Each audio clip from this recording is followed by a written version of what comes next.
Respect. I think when you make a decision early in life to challenge authority, and I was stating earlier that authority could mean your parents, it could mean your teachers at school, it could be your choir master. You become a target. You become a target for appraisal. You become a target for ridicule. You become a target for direct suppression and repression. And I think I started very early in life to start to question authority. My father was my teacher in primary school. And when I moved over to secondary school, my father also became my teacher. And I challenged him. There was a day he was supposed to pay the Parents Teacher Association's fees, and he was also the person in charge of flogging kids who didn't pay. So he lined us up and pretended as if he didn't see me.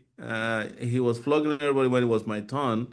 I looked at him and said, "What are you doing? How can you flog me? You're my father. What, you are the one who's supposed to pay the school fees." He didn't find it funny. He doubled my cane strokes.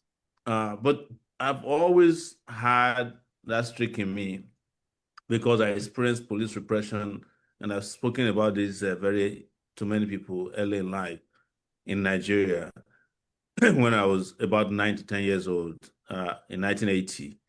And it was there that I internalized the decision that I would, when I have a chance, challenge authority at any level and at every level. So to answer your question very quickly, the moment you start doing this and you've done several challenge against authority, they place a target on your back. And I think I was having this conversation with Femi Falana one day, who has been my longtime lawyer, that it gets to a point where you challenge the Nigerian authorities and you become a historical enemy of the state. It's like they will place a file somewhere. Whomever comes just becomes your enemy. And I remember Babangida one time when he was asked, I think it was a Tell magazine interview, why he jailed Gani Fawemi when he came into power. Having been the one who released him when Buhari, I think they released them when Buhari was overthrown. He said, "Well, everybody jailed him, so I might as well just do that." So that was a simple explanation. I think people like us uh, feature in that category where whomever comes to power just feel like this guy, his own is too much. We got to deal with him. Let's jail him.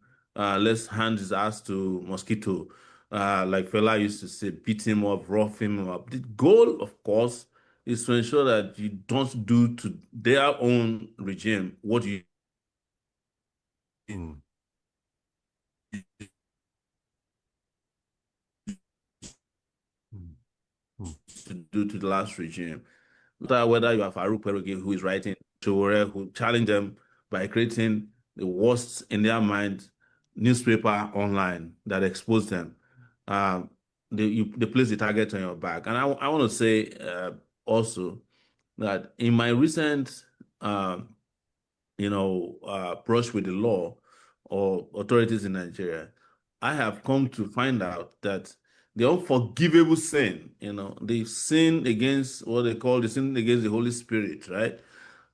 To them, as SAR reporters, they just can't get over the fact that I left this country after I was in the university.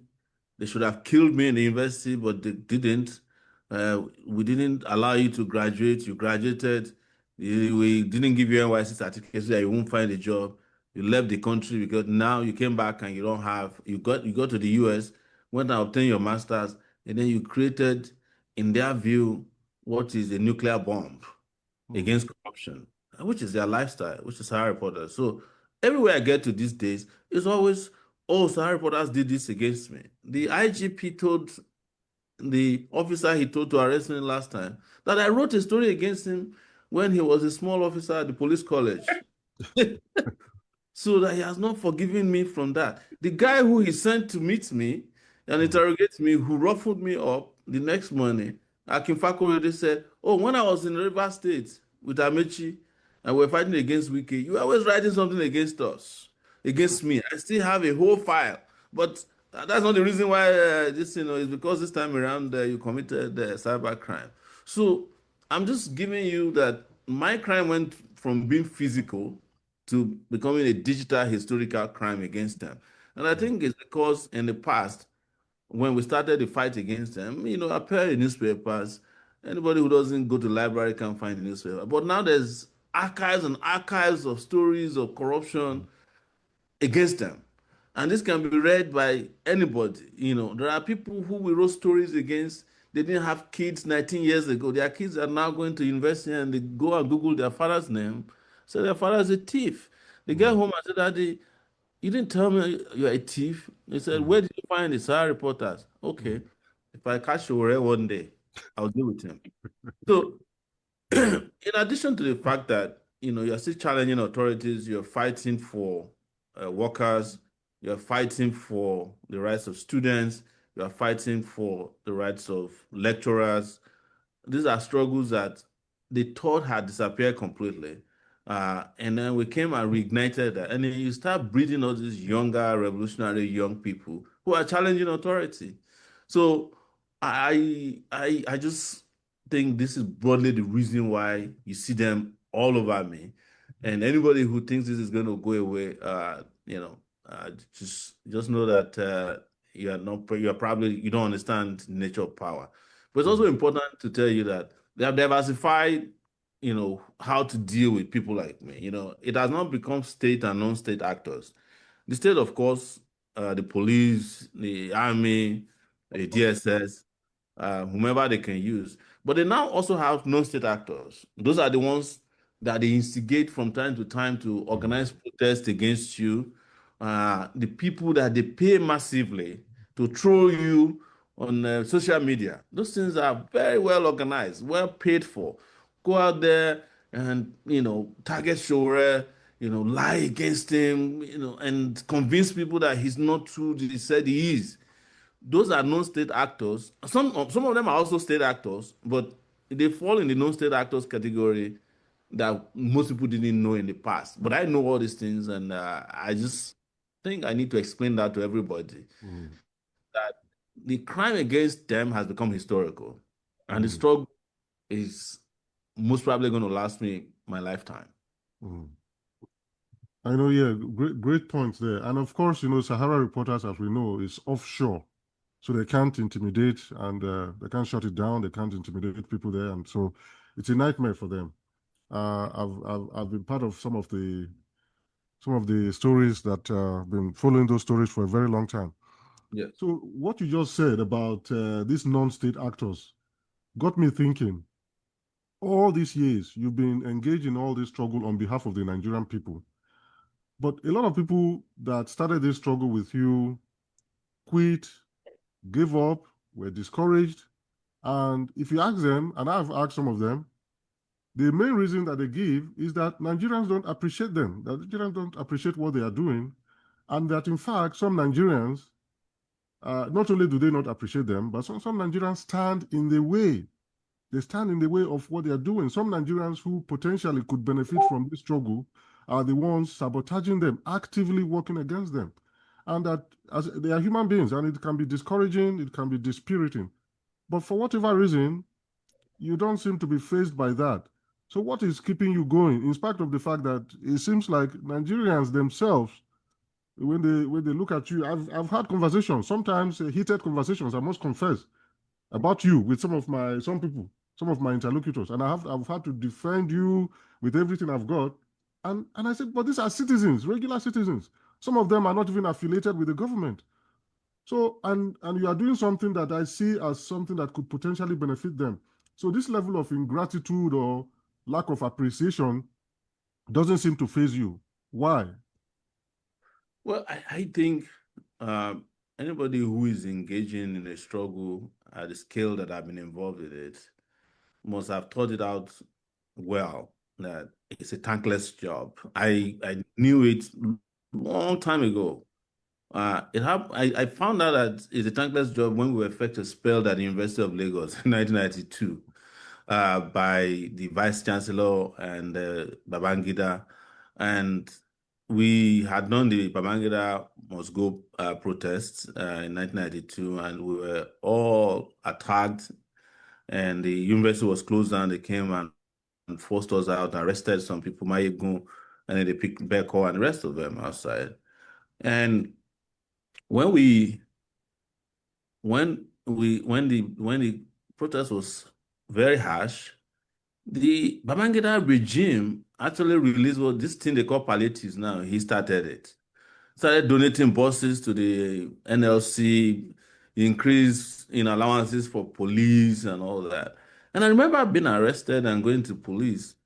And the police were so bitter towards us. They were beating us like dogs. And we said, look, we just fought for you. We're fighting for your future. They said, no, you're not fighting for our future. You're armed robbers.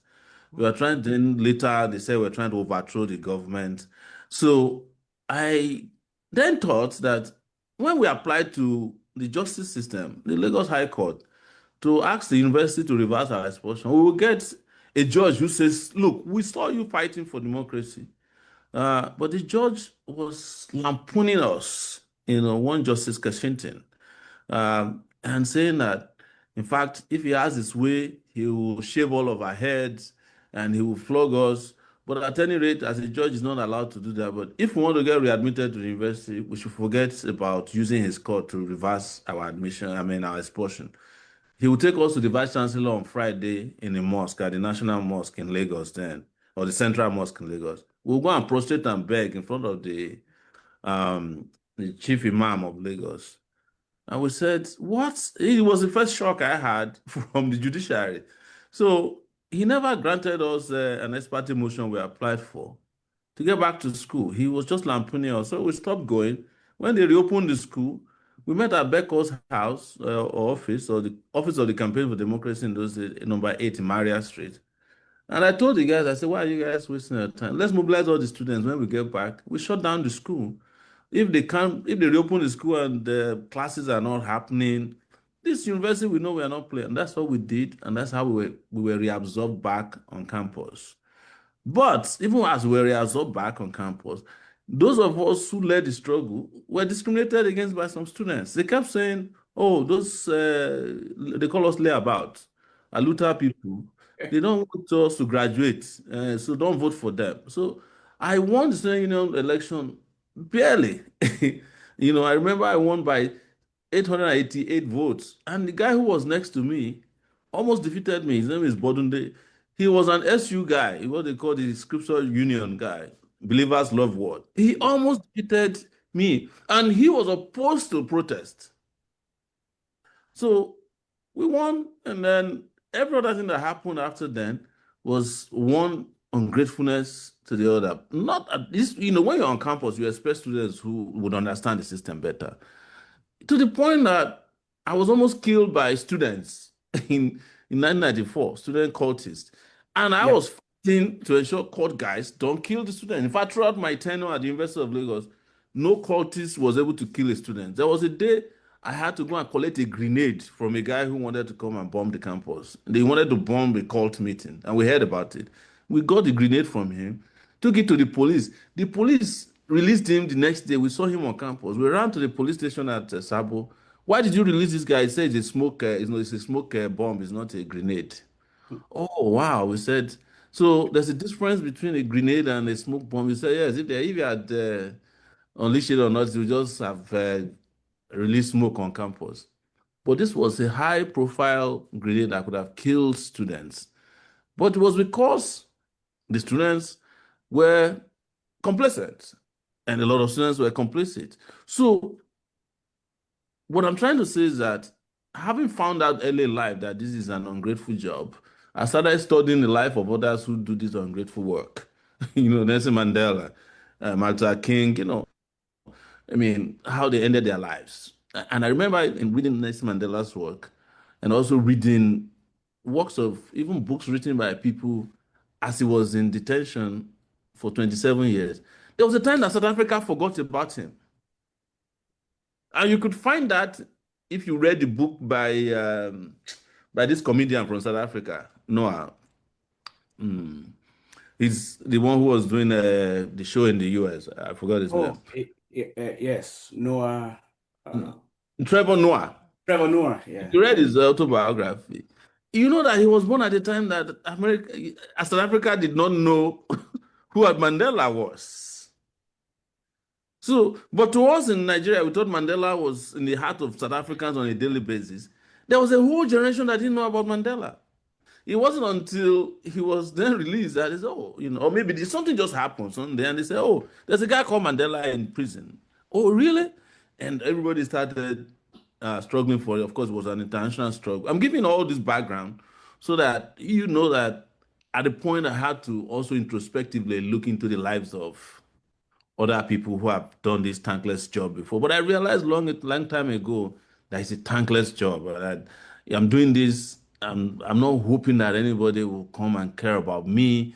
It's never been done historically that people who do things like that at our scale appreciate, and it's for a number of reasons. Even the people who you think are activists don't necessarily like you because they look at it and say, "Are you the only person here?" And some it's about they are doing the activism that is dragging them along.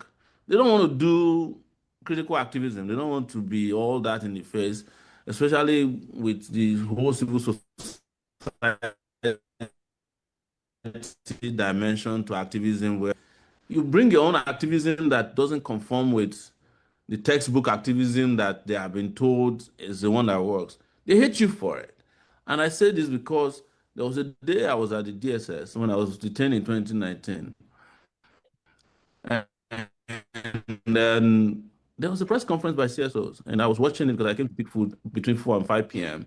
Every day. And I was watching it. They kept the station on. I think they did it on purpose. And I saw the press conference. There were about 40 CSO people there. And they declared a protest. The DSS guy told me, he said, if 5 of these people go to your protest tomorrow, we will release you. And lo and behold, the protest that happened following that was only Deji, and that was the day Deji was almost killed by some non-state actors.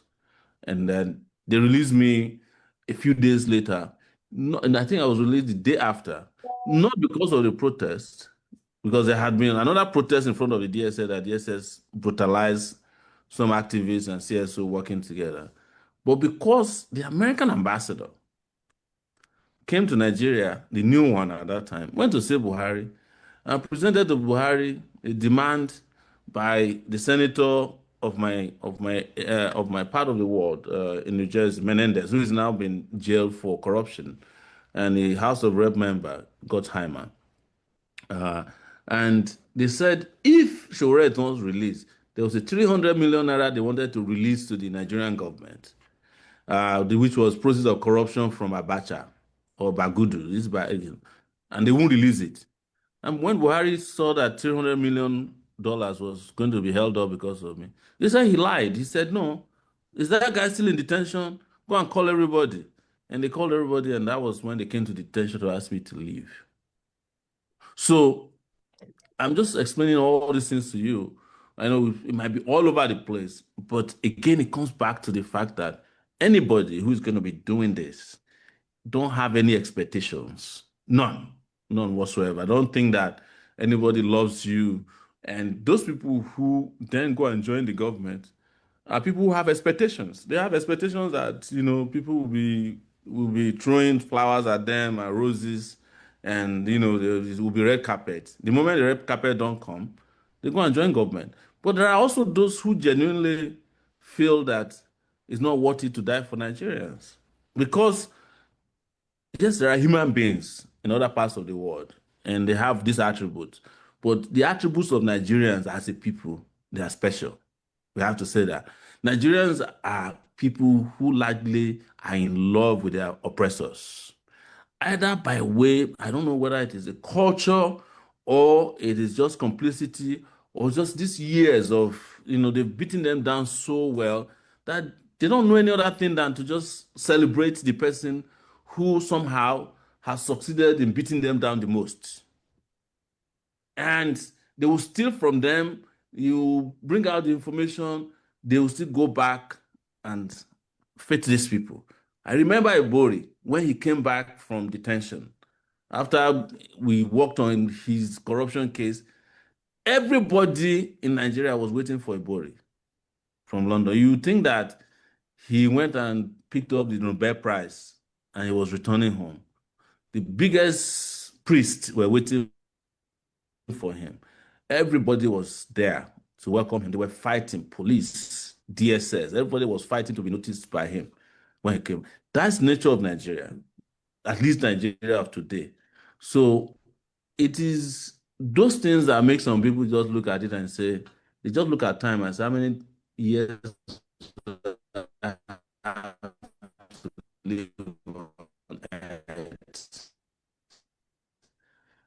Why don't who died for their oppressors? So you can understand that human psyche of some people have fought, because Nigeria will point you to fella 1 second, they point you to Ghani, they will point you to all the people who have died young. In fact, Nigeria is such a place that if you are too good, you are likely to die young. You understand? And if you are bad, you are likely to last long. The examples all over the place. The Obasanjos, they don't die. The Babangiras, they might be bent over, like, but they keep living. The Abdul Salamis, maybe what killed Buhari could have been some carelessness.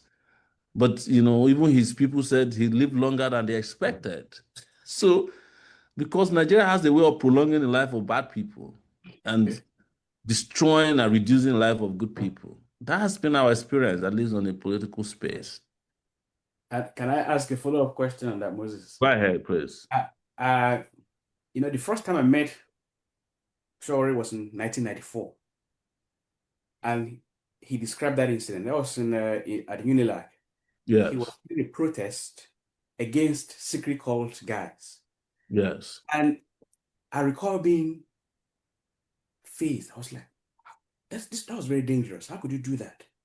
And that's why many years later, when Mike Okiro, the IG of police, called you a secret cult guy, that's why I laughed out so loud, because there was no one who was harder on the secret cult guys at Unilag than you. And I recall you making a speech where you were invoking geography metaphors, because you were studying geography, and the vice chancellor at the time, Alao, I think, was also a geographer.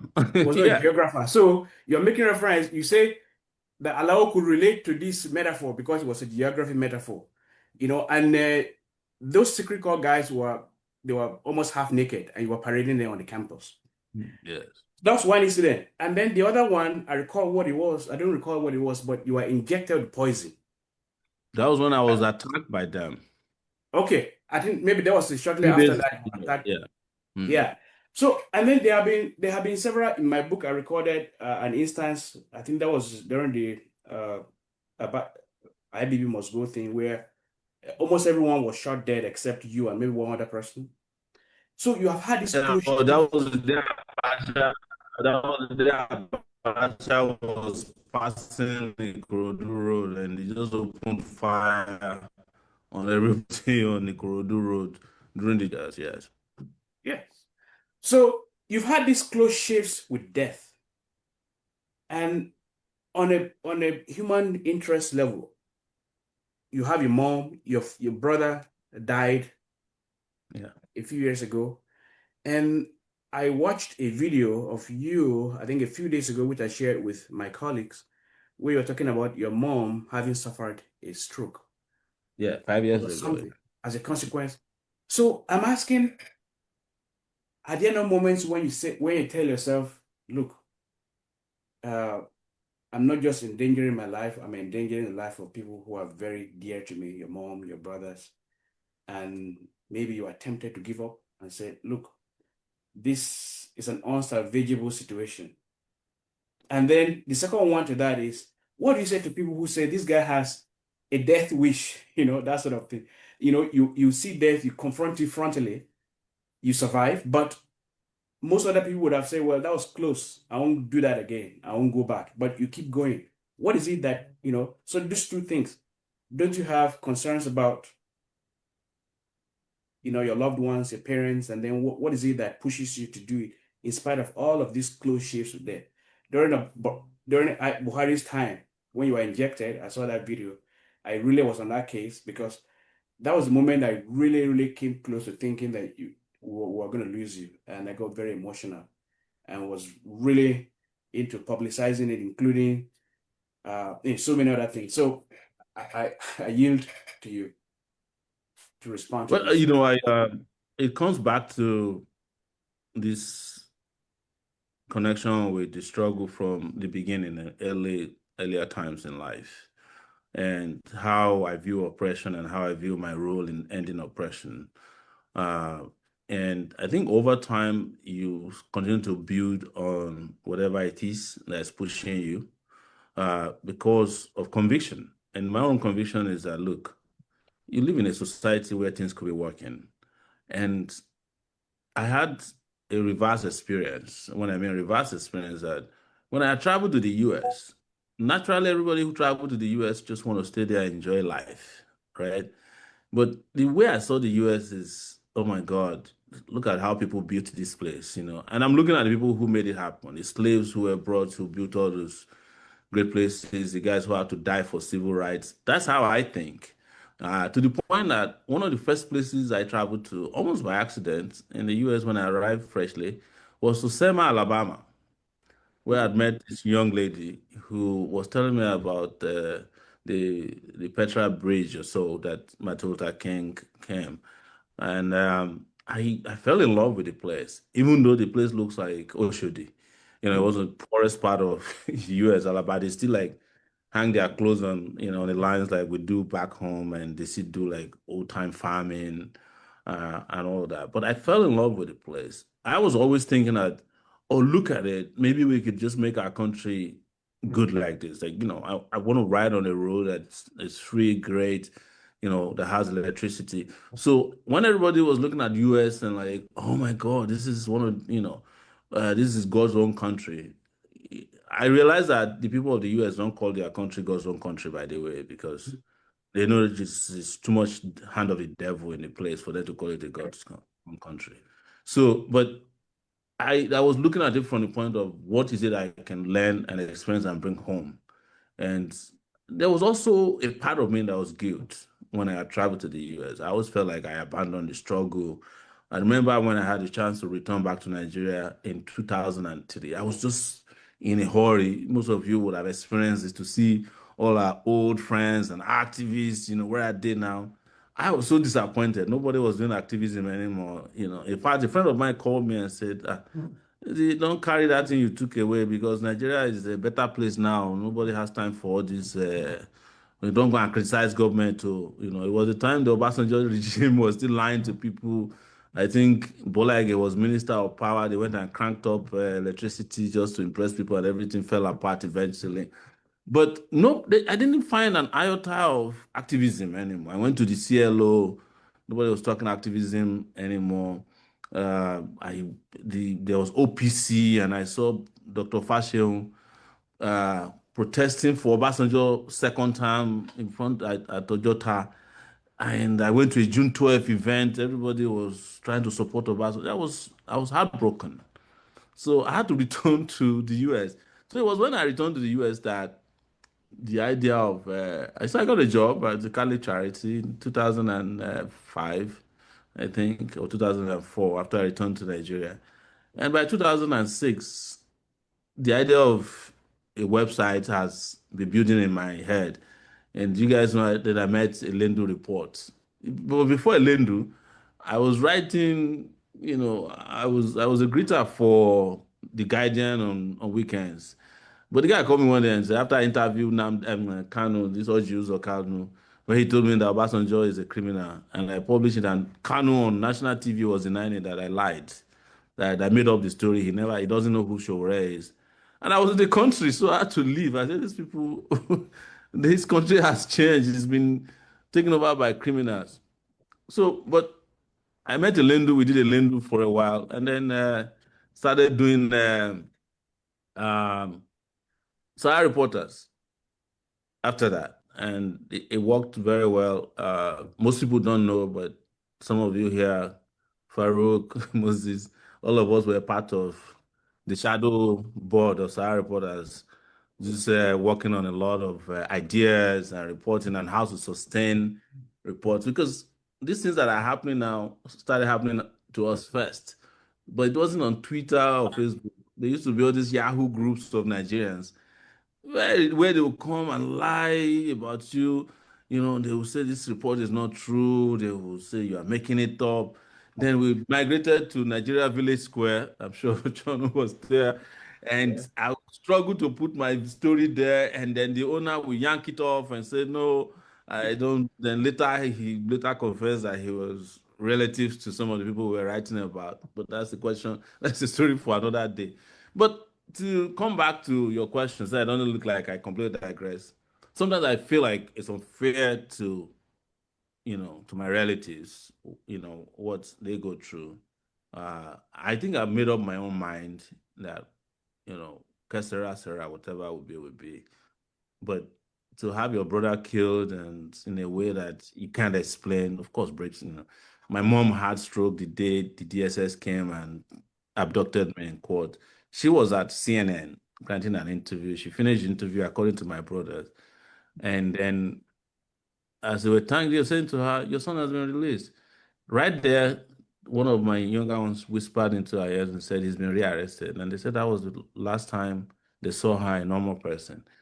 Because I was restricted to Abuja, I couldn't see my mom. Maybe if I had seen her immediately, I could have figured. So it took us a year to figure out that she had stroke. It was when I asked my younger ones to take her to the hospital. I think I felt Babalola University Teaching Hospital in Ekiti.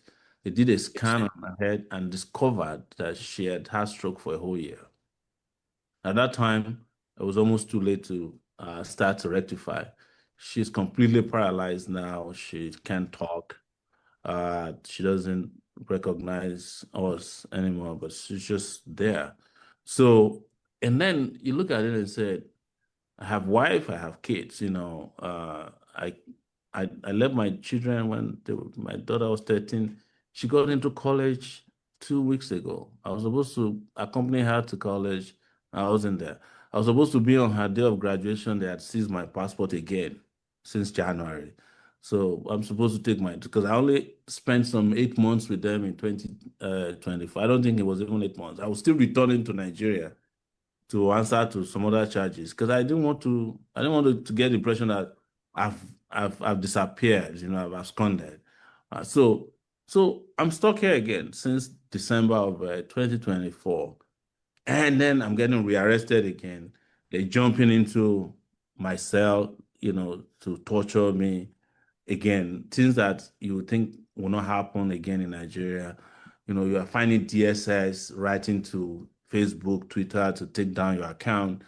They have charged me to court now. Again, I'm going to be in court on Tuesday.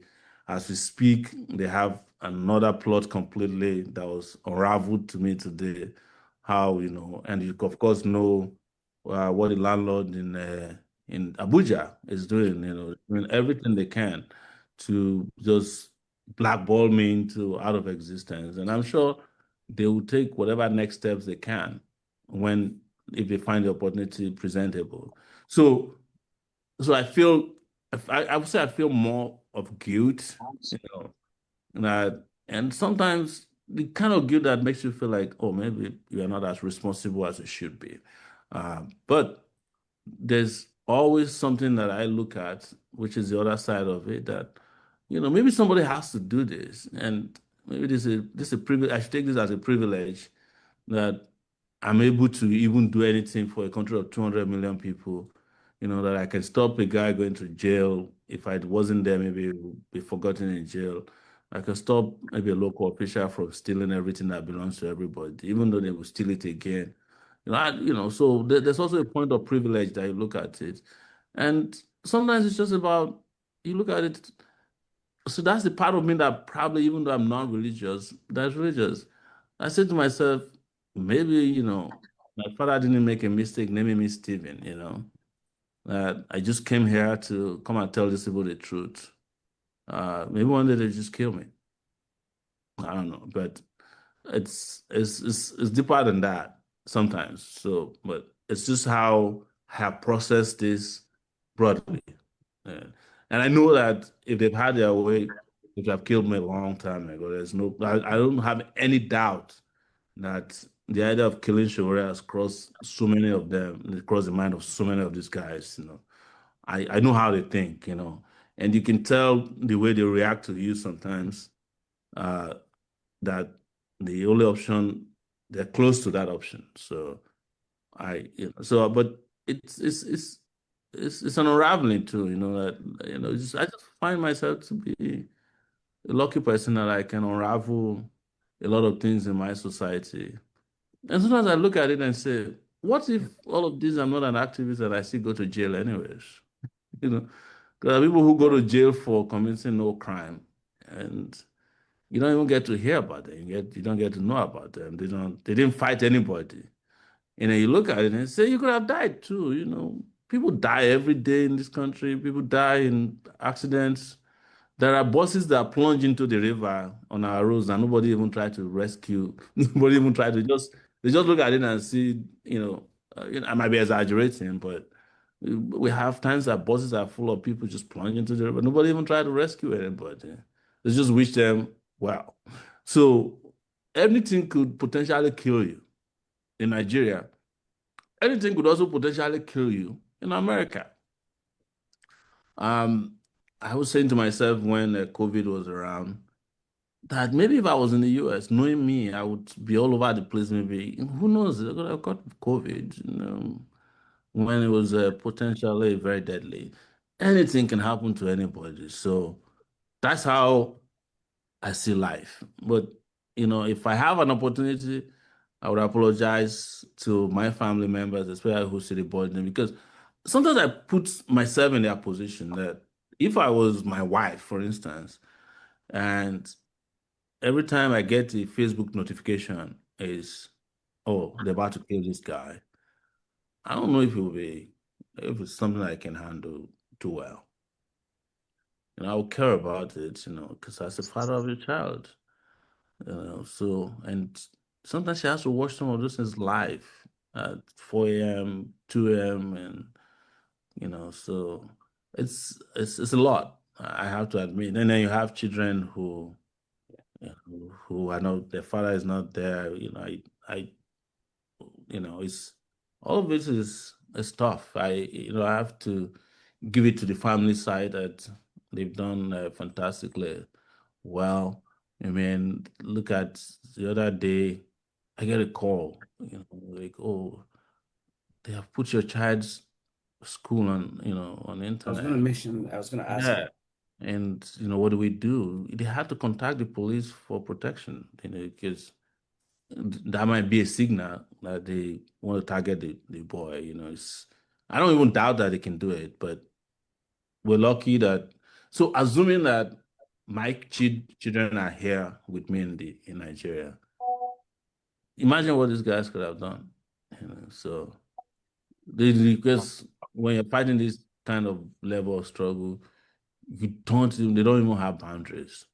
And this is where I want to come in because, my book chronicled the experiences you had here. You were sued by Oh yeah.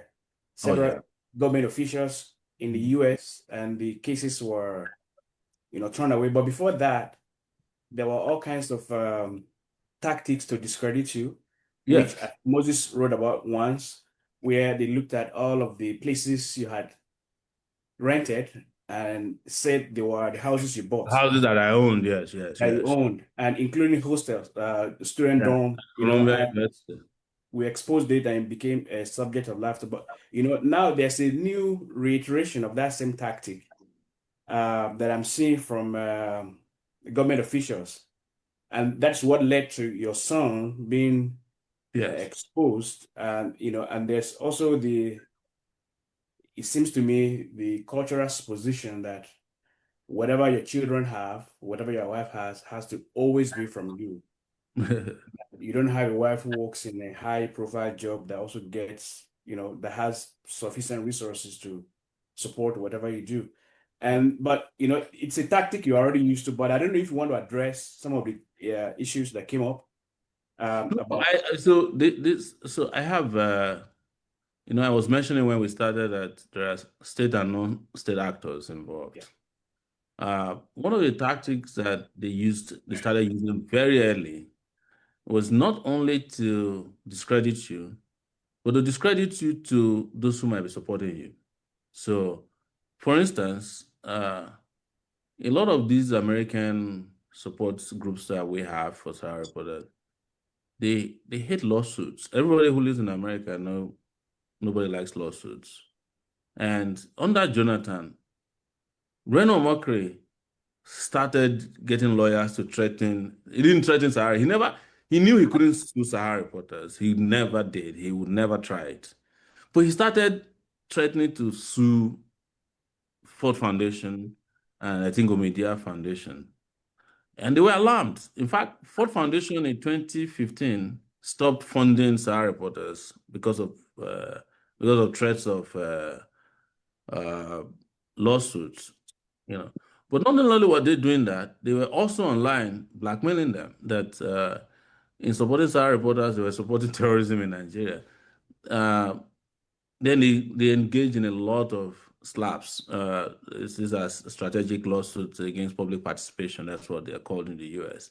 So you had pastors suing me. There was a guy that sued me, and we were in court for 4 years. That was Emeka Ogwonye. The guy was exposed for selling Nigerian embassy at below normal prices.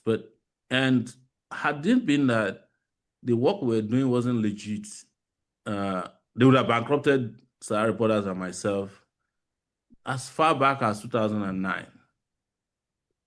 Because if you know about lawsuits, even if a lawsuit lasts for 2 weeks, you're not spending less than $10,000.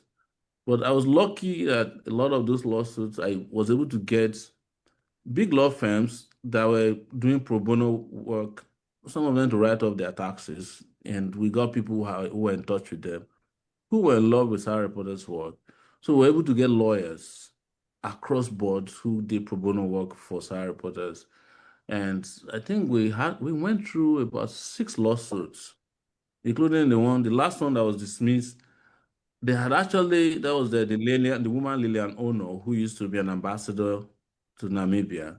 She had actually obtained a default judgment against me because I was not in the US. So I arrived in the US in February. The day I arrived, I saw a bailiff waiting on the corner. I said, "You, Mr. Sowore, welcome. I thought he wanted to greet me. He served me with a lawsuit, took a picture of me." So I had to come back to Nigeria a few months later, hadn't found a lawyer. She went to court and obtained a judgment against me. So it was when I returned to the US that I found lawyers who then, first of all, we had to clear the default judgment. And then we put in our defense, and she lost. But if you look at the internet yesterday, she wrote an article saying that what the police accused me of was true. And what the reason she sued Sahara reporters, she was applying for asylum, and she wanted to claim that Sahara reporter somehow was complicit in bed with Nigerian government. If she comes to Nigeria, they'll kill her. Yes. There was a guy who sued us, Paul Ori, in Texas in those days. He sued me under Yaradua. That guy. Because he wanted to get a NAFDAC job. And he got it. Right? The moment he got a NAFDAC job, he abandoned the lawsuit. He came to Nigeria, looted NAFDAC, and he became rich. He was Anduaka's friend. He was the attorney general then.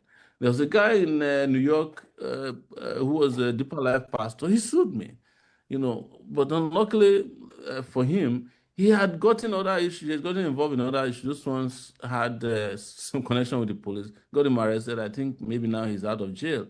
He was the one who duped the woman, 73-year-old, of her house and sold it by posing as the buyer and the lawyer at the same time. So then, there's several other threats, but I want to talk about Reno Mockery. Reno Mockery started that whole thing. So, and then it was followed by Saraki, where we brought Sahara Reporters Media Foundation in 2016 to Lagos. They had already planned in the wait for us. They were happy that, Sowore is coming to Nigeria. Before I knew it, one guy came there and attacked me physically. I ended up in the police station. Police wanted to turn the case against it, 2016. Followed by that, we did a story on this guy, Nigerian army guy for buying houses in Dubai, Buratai, and how he was using a colonel to go and pay for the house. This Buratai hired a lawyer for the guy who attacked me, and he sued me. And after it took me, I think it was this year that the lawsuit was dismissed in Lagos. So all of that, they also work with Saraki. Saraki got a judge in Kwara State to freeze Sahara reporters. They gave a judgment without hearing from us. They froze our account, the Media Foundation, for a whole year, $200,000, before we were able to get the Court of Appeal to unfreeze the account. You know, the people who gave the money as a support were scared. They said he was Senate president at that time. So, but not only were they doing that, they were on a daily basis attacking Sahara reporters. They had all these Twitter trolls, lying against Sahara reporters. Sahara reporters is extorting people, blackmailing people. Same thing they're doing now. Until Saraki was defeated. In fact, it was our case against him that led him to lose in Kwara State. That's where they started Autoge, when some students went to court and fought physically on behalf of Sahara reporters against Saraki. The people of Kwara took inspiration from that and started a movement they called Autoge against him.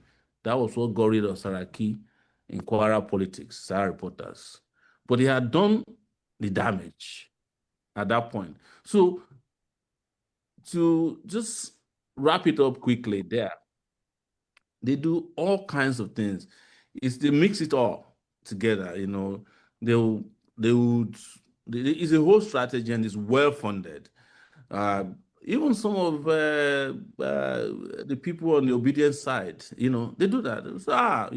One of them started that Sowore is a CIA agent, and the goal again is to present you as who you are not, so that the public will hate you, and if possible, people can just lynch. They are happy people can lynch you on the streets, literally, based on all this. Yes, it is part of the strategies. Like this show, we can't kill him, but maybe we can push some crazy people to just kill him for us.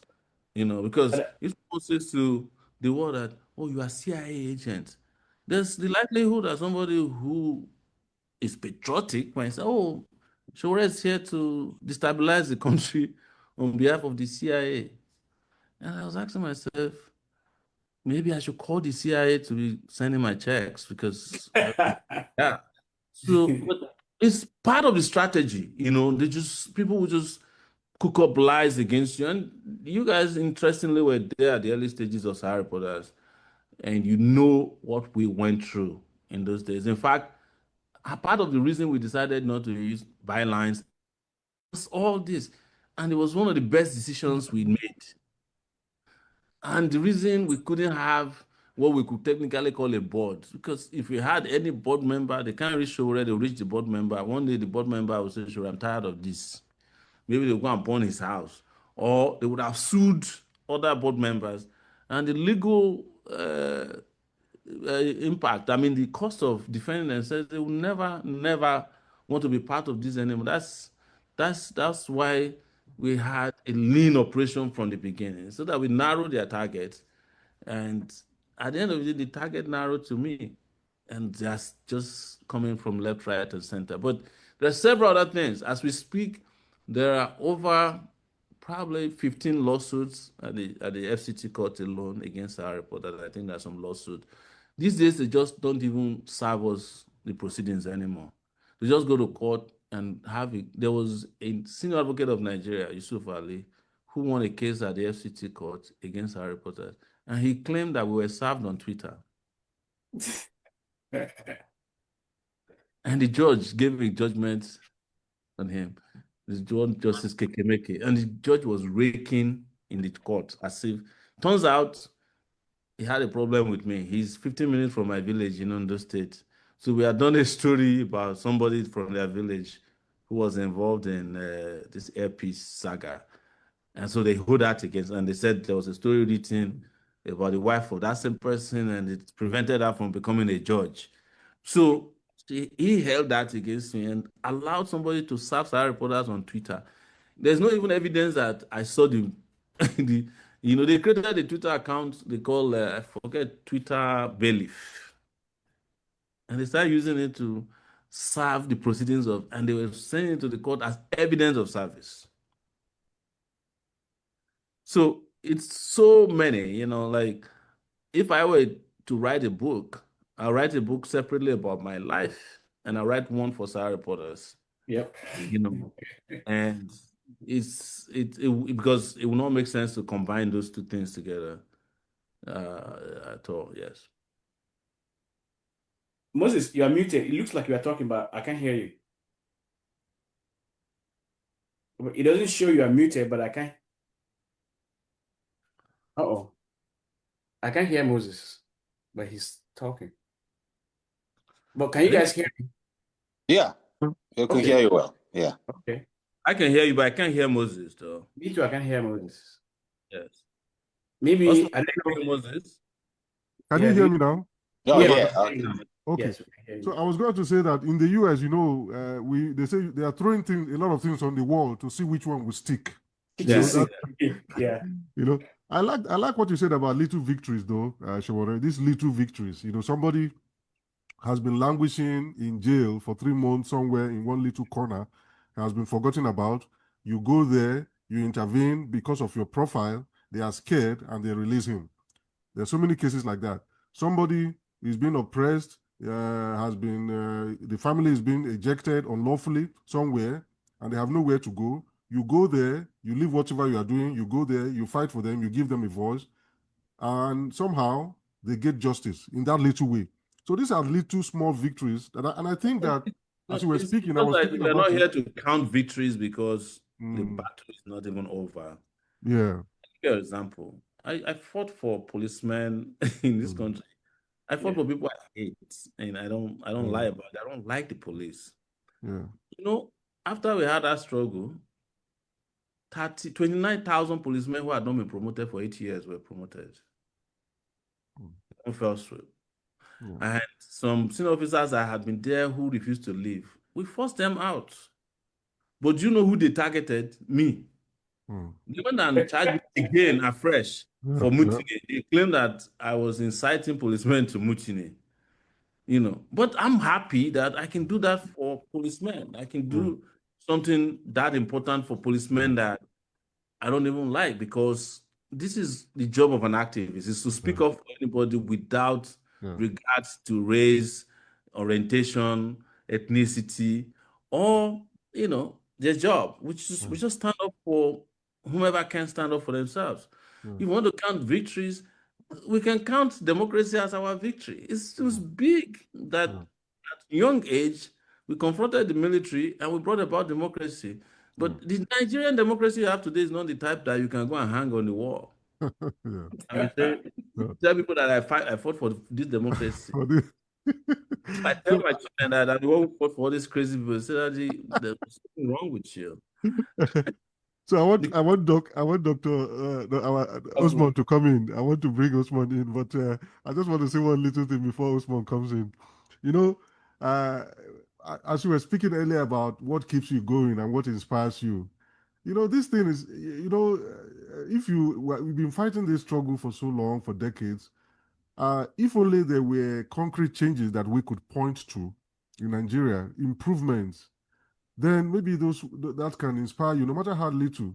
If only electricity worked better, if only the country was better connected with maybe a transportation network, one sector, not even we have lowered our expectations, but if only something, we could see something that somehow had gotten better. But it doesn't seem like that's happening. So that's why Farouk and I will just keep wondering what keeps Sowore going, because for all these decades, the country seems to be getting worse in terms of all the indicators of development. But I don't want to preempt Osman's question. I know Osman wants to comment, but you think about it. Yeah. Think about a Nigeria with no activists, where you'll be today. Yeah. Some of you that are abroad, you cannot even try to come home. you would have given up on coming home because this place would have become a Jurassic Park where they can just do whatever they want. And that's the country they want. So there's still a barrier that keeps Nigeria somehow sane, you have to give it to whomever stands up against these guys. Yeah. Any little way they do it, maybe it's massive, little or not, you have to, because you see, you can also say that about people who died in the US.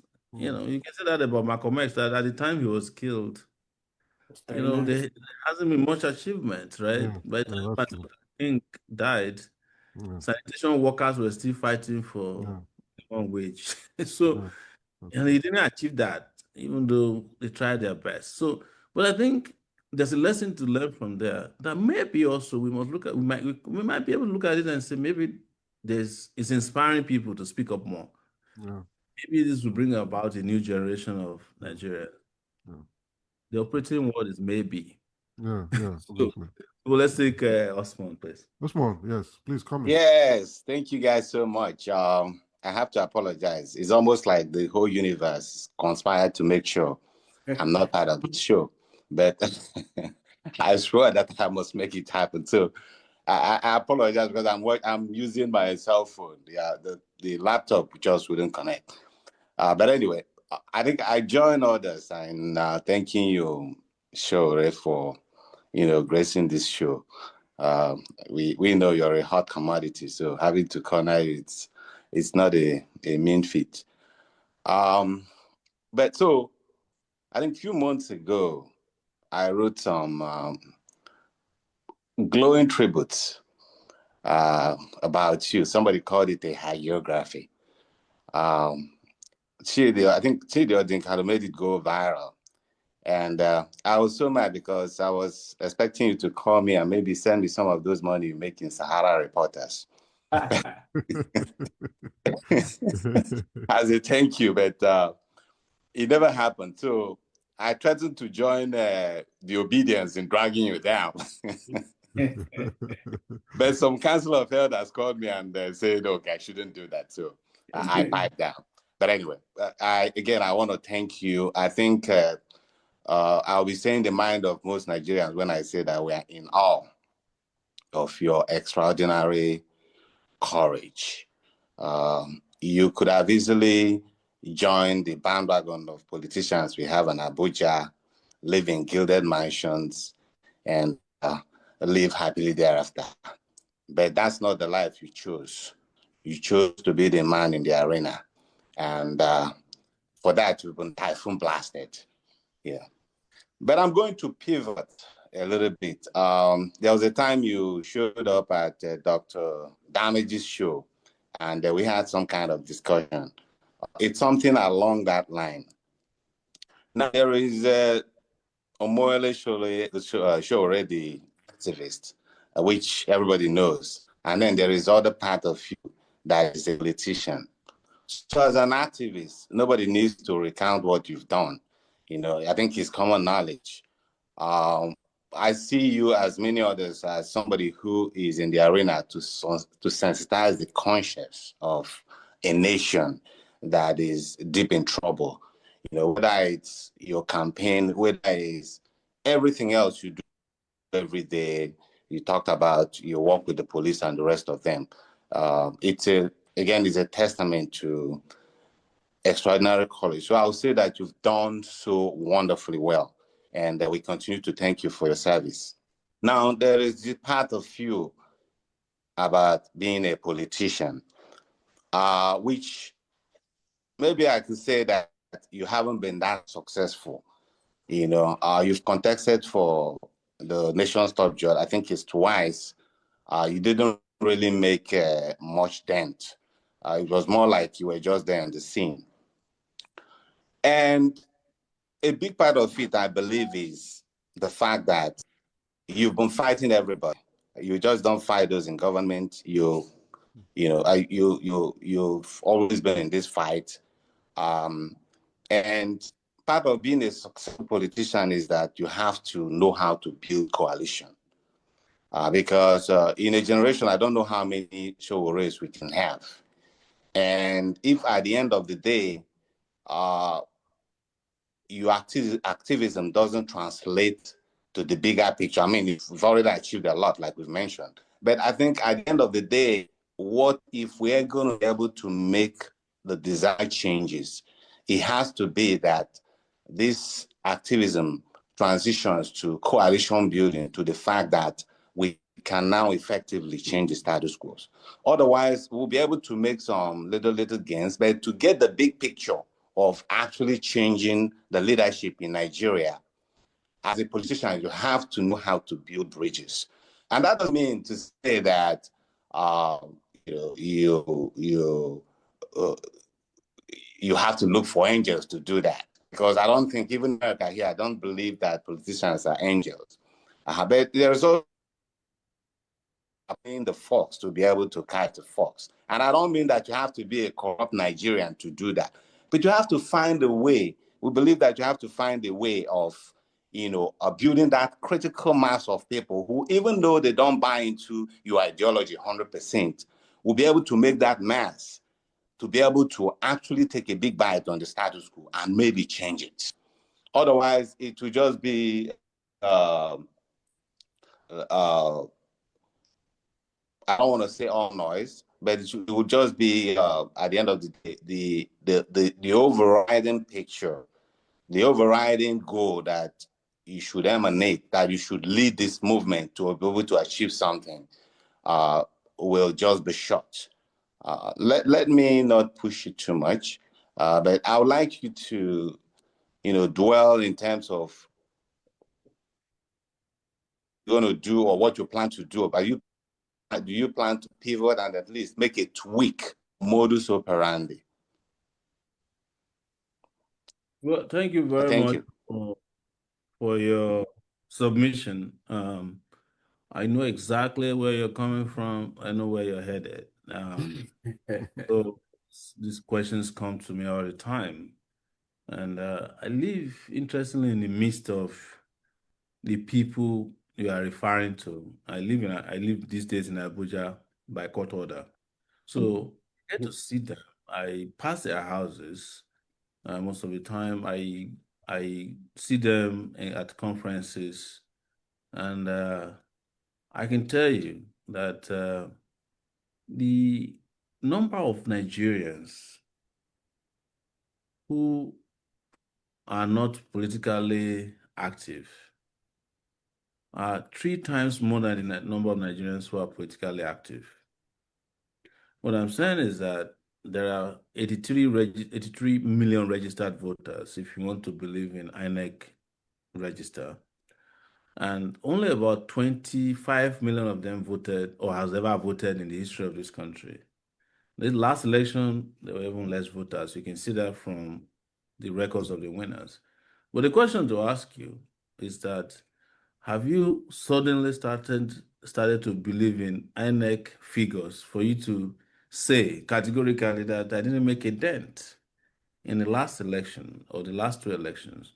If we believe in INEC figures, then we shouldn't go to court when INEC announce their selected candidates. I am not in any way suggesting that I got millions of votes. No. But it is not me that needs to change. It is Nigerian people that needs to build a coalition of the oppressed. It is not Sowore that needs to go to people who are stealing to say, well, let's cover our nose. Because it's the same suggestion you are giving now that the likes of Kenyamo took. You know where they are today. Or maybe they've always somehow admired the politicians that we used to think we all hated, and we don't know. Because there was a Professor Mamdani, not the one that's running for mayor. I think that's his son Father. at Columbia University. Yes. Frozen. Yes. He used to say to us at Columbia, he's a brilliant speaker. He said sometimes politically, you should be careful of the people you hate. Because most African politicians who claim they hate bad politicians are actually aspiring to become those politicians. They envy their big cars, they envy their big mansions, they envy their very corrupt ways. But on the surface, they'll say, no, that person is a bad person. That person is a bad person. The reason I'm saying this is that the question you ask yourself is, why does anybody still go to Babangida's house, in every election? Why do people still go to Obasanjo's house to go and seek his permission to run for election? Considering where they have put Nigeria, it is because of the character of, one, our politics, and character of our politicians. And I want to also say that an activist is a politician as well.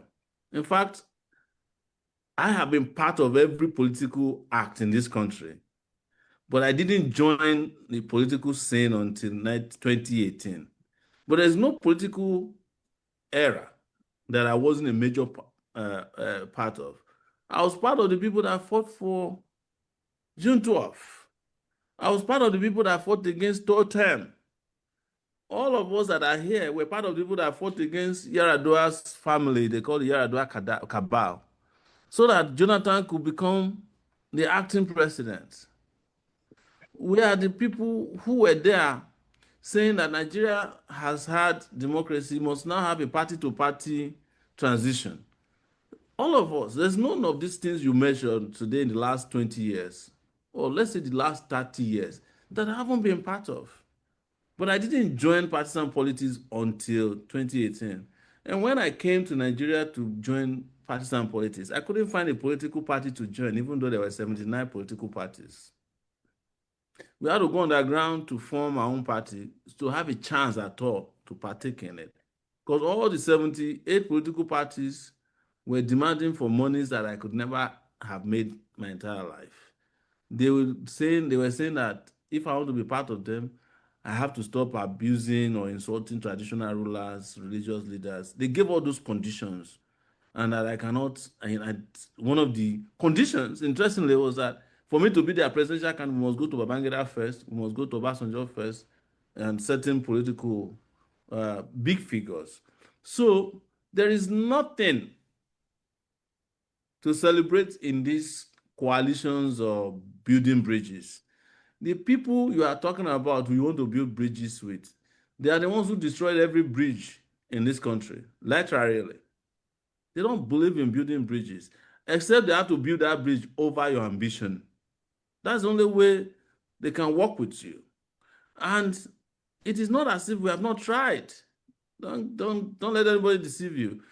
Sometimes I go to meetings, even though I don't announce them, but as soon as I get into that meeting, when you hear what they are saying, you know that you have to have lost your mind to be part of this. When you go to a meeting and people are talking about, on the first day of the meeting, they have not even become a political, they are talking about sharing position. They're talking about contracts.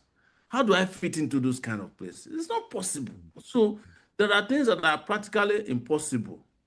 But sometimes I make light of my situation by saying, there are some of you who talk about these things in diaspora. Maybe you want to come home too and try it and see if it works. Like, come and build bridges with Malami. Come and build bridges with El-Rufai.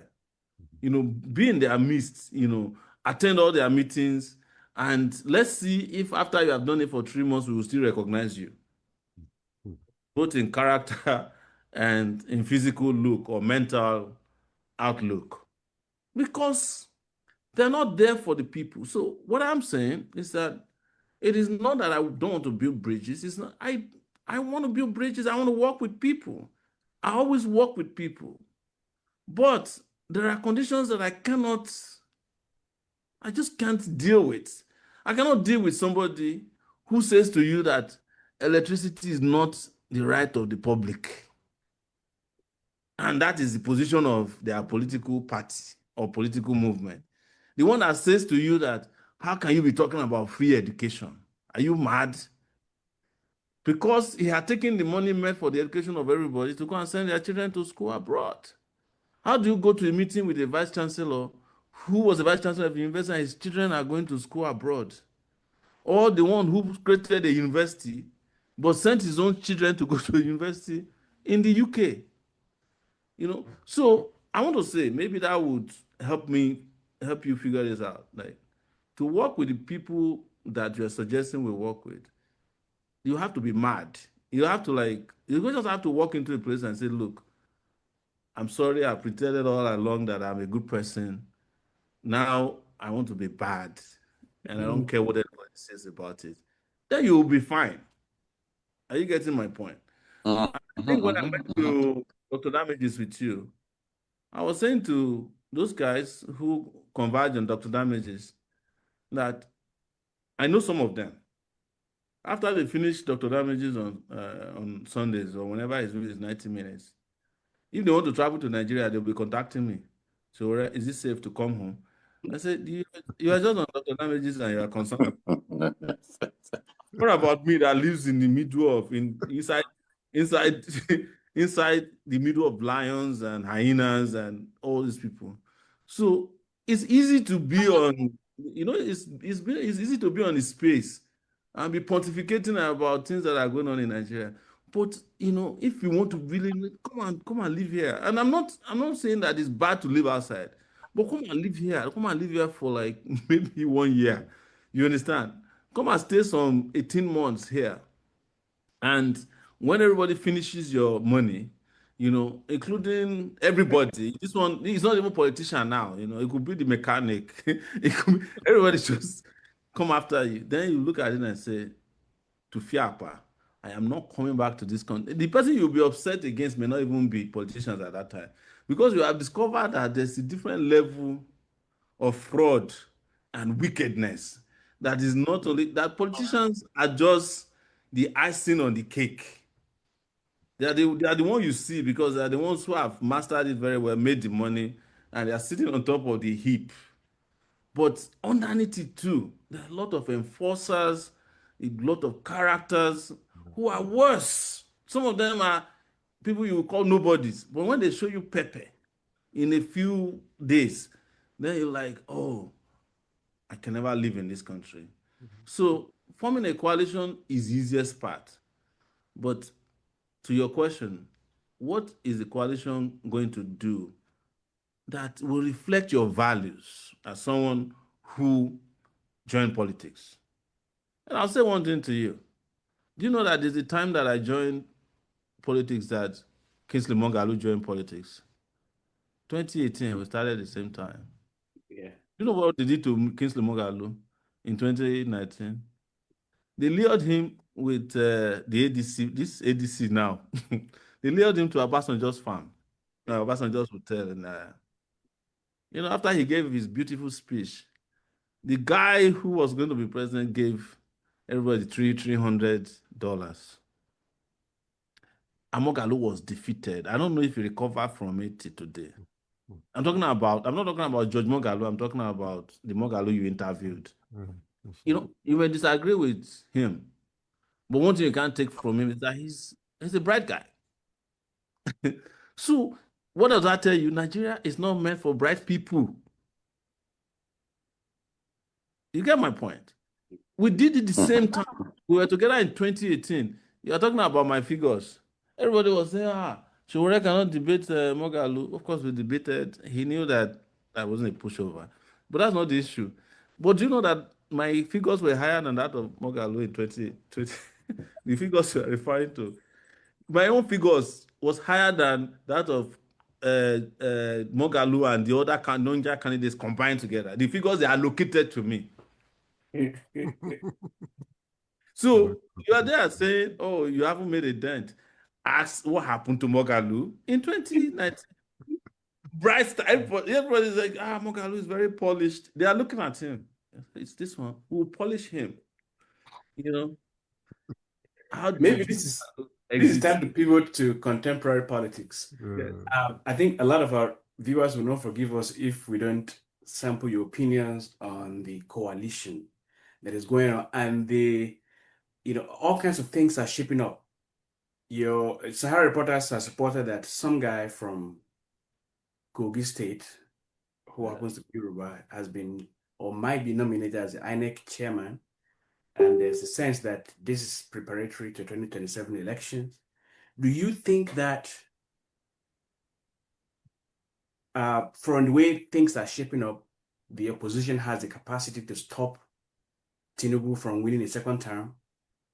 Or if not, what do you think they should do? Or do you think it's an inevitability that was just fold the arms and just roll with the punches? I shouldn't be saying this, but I'll say it because we're friends. This election of 2027 has been decided already. Yes. And something is going to shock you. Tinubu is going to try to make the election look transparent. His goal is not to rig raising. So he's doing a lot of pre-election preparation to create an impression that there's coalition and create an impression that there is opposition. The opposition you are seeing, they handpicked the opposition themselves and put it up there, because if there's no opposition, the likelihood that Nigerian people might just wake up and follow somebody that they cannot talk to is they don't want that. They saw part of that in 2023. They weren't afraid of Peter Obi. Trust me, I can tell you that for free. Even Peter Obi did not expect that he'll go as far as he went. They were more afraid of the fact that he had a rebellion behind him, which was a tail that was wagging his dog. And that was why the moment the election was over, they did everything they can to have Peter Obi meet Tinubu at the Vatican. You get my point. They arranged that. No matter what anybody tells you, it was for them a way for Peter Obi to say, look, I recognize you as president of Nigeria in front of the Pope. Otherwise, he had no business going to the Vatican. But he's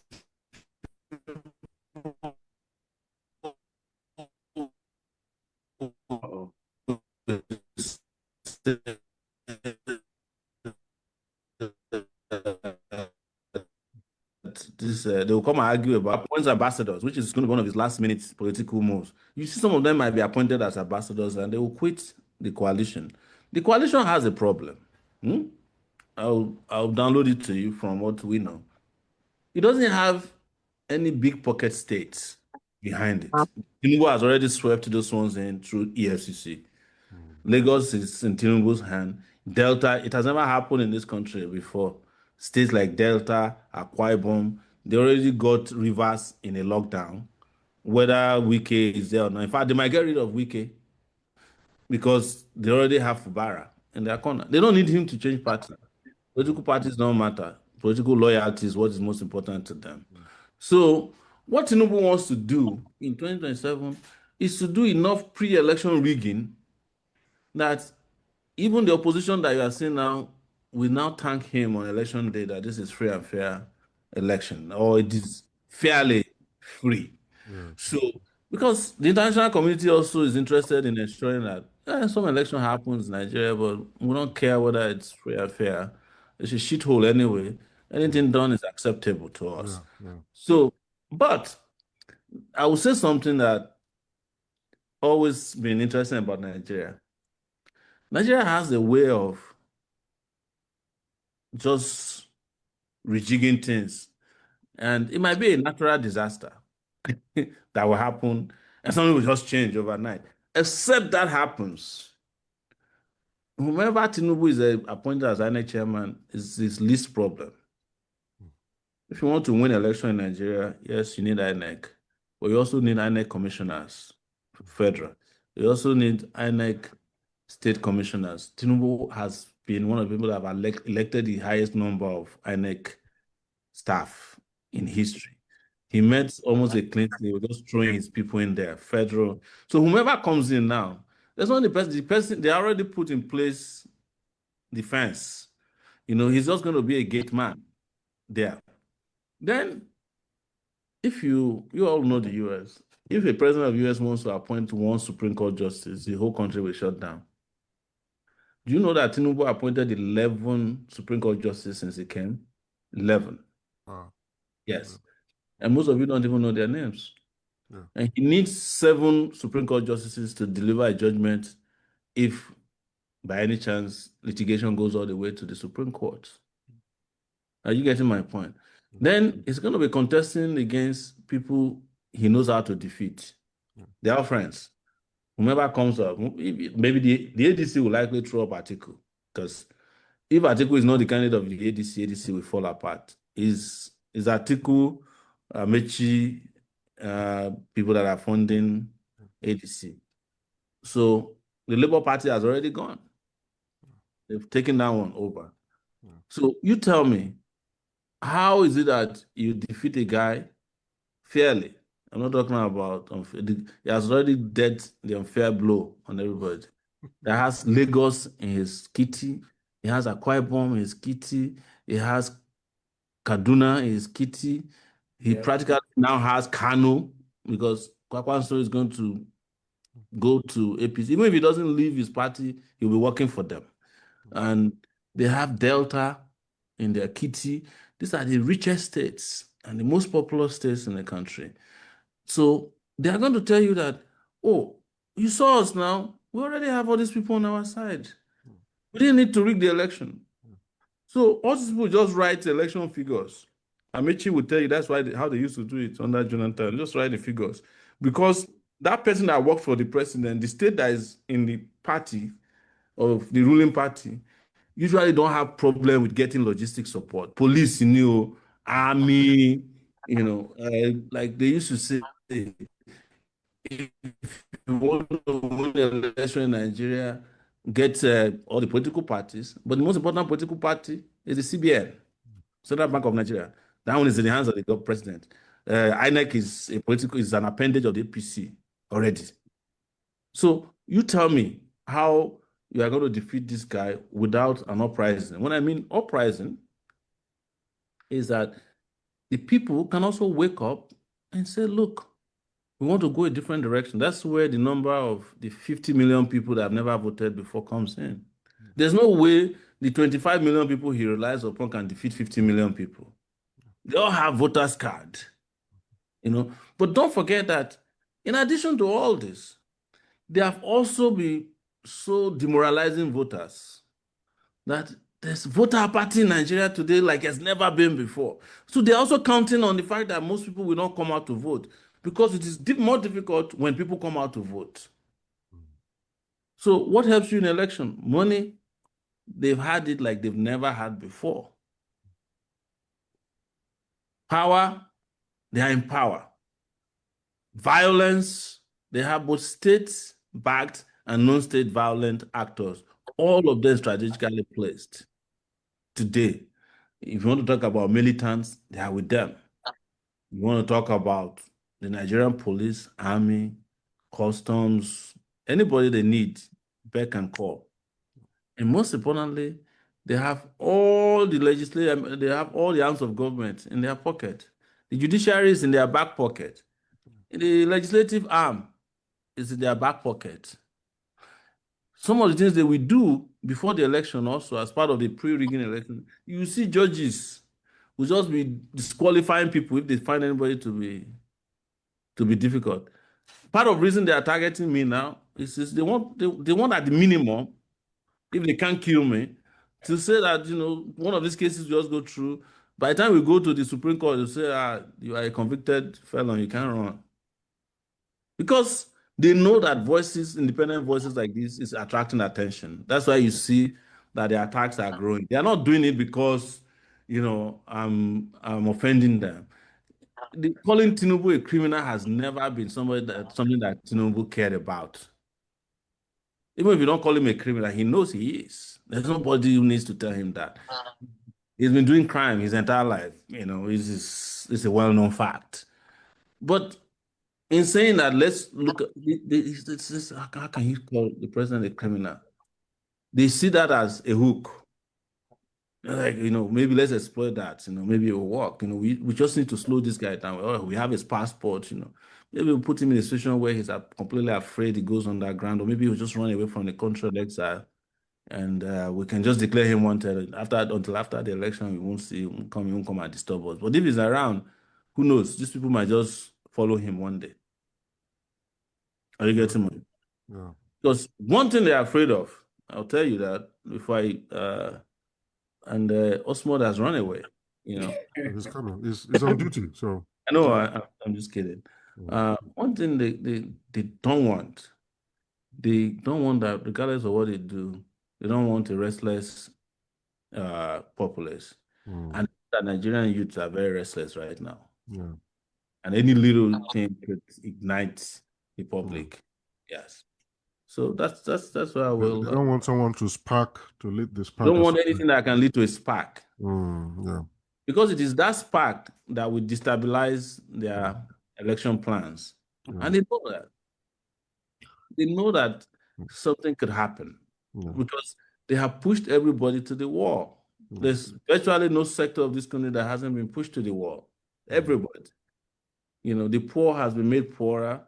The rich has become more crazy, vindictive, and more oppressive.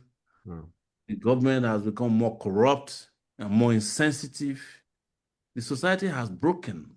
The Nigerian society has broken down. So, and they know that. Yeah. And that is by intent. That is my opinion. That is by intent. Yeah.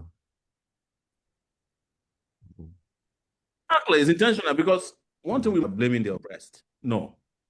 We're just doing analysis of how our society is confronting oppression or how oppression has decimated our society and the self-esteem of our people to the extent that people are beaten to pulp, that they can't even stand up against anything. They can't stand up for anything, but they fall for everything. That's where we are. All right. At this juncture, we want to recognize the presence of our partners in this broadcast, the people from the Unstoppable Friends of Sowore, who usually host this weekly show, Freedom Republic Broadcast. If they are here with us, we're trying to identify. Raise your hand so that I can make the Taniel is Taniel here with us, who usually anchors so that we can identify him. They're part of our broadcast team right now, so I don't know if you'll be able to. So we had announced this at the Twitter space we were doing earlier. Okay. I'm sure they have joined us, but if not. But if they are hearing me, then they can let us know so that we can recognize them and give them a chance to maybe engage you as well. But for right now, I think maybe we'll take a couple of questions from our. I saw Chido Numa just entered. Yes, he's with us. Chido keeps going in and out. Chido, I think just joined again. Maybe it's in Abuja. Can we take a couple of? Let me see. Okay, one of the questions that was asked, the question actually came earlier when they said no, it should be why. Instead of why they after Sowore, it should be why Sowore after them. And okay. And then one particular question someone asked even before the show started was, what is your interest in unmasking Nyesom Wike? Because the last couple of days, they say you've exposed his financial malfeasance and so many other things that people didn't know he had committed. You reject a lot of the allegations against him. What is it about Wike that gets you so worked up and angry that you want to expose him? I get worked up by all of them. Prior to Wike's case, I was on the case of the Inspector General of Police. I've been on it for months now over his illegalities and what he was doing. I think we just take on these people one at a time. But in the case of Wike, as you all know, I was, as I say in Nigerian parlance, minding my business in one corner. And he just jumped on my back and said, he just literally threatened to kill me. That's the way I say it. Like saying, about me calling him a criminal. And that if I'm lucky with Tinubu, I might find somebody I would not be lucky with, which I take to mean a threat. And I don't take threats lightly as well. So, but for historical reference, I was actually the first person to report Wike's corruption around 2010 when he was Amichi's chief of staff, when he had gone to convert the government house account into his own personal account and was depositing money and spending it. About 3 billion naira was found at that time in that account. That was when 3 billion was a lot of money. And the the EFCC arrested him. I reported on it, and ever since then, I have followed his political trajectory and reported a lot on Wike. So this time that he came after me, I just left everything I was doing to say, look, maybe the public needs to see his other side, which is dangerous because you can't ignore you ignore people like Wike, not at your own peril, but at the peril of society. But it is nothing said about him that is new. It's just that it happened that at this time we're paying attention to his dealings, and just so that the public understand that the work that we committed to do when we started this transparency initiatives was to make sure that we give good people a chance to breathe in this country, and that we provide a democratic space for great people to govern and run the country. So when Wike came up, I just is a continuation of that ministry, but it's just that it was that scale because it was Wike. As a matter of fact, I've been working on governors, and it led me to even be using Hausa as my second language on my Facebook page. So I had picked on the governor of Borno State, picked on the governor of Gombe State, yes, Bauchi. Yeah, actually started with Bauchi because he detained some professor, and his son was unraveled in the process. They had to release the person. I picked on even my own state governor,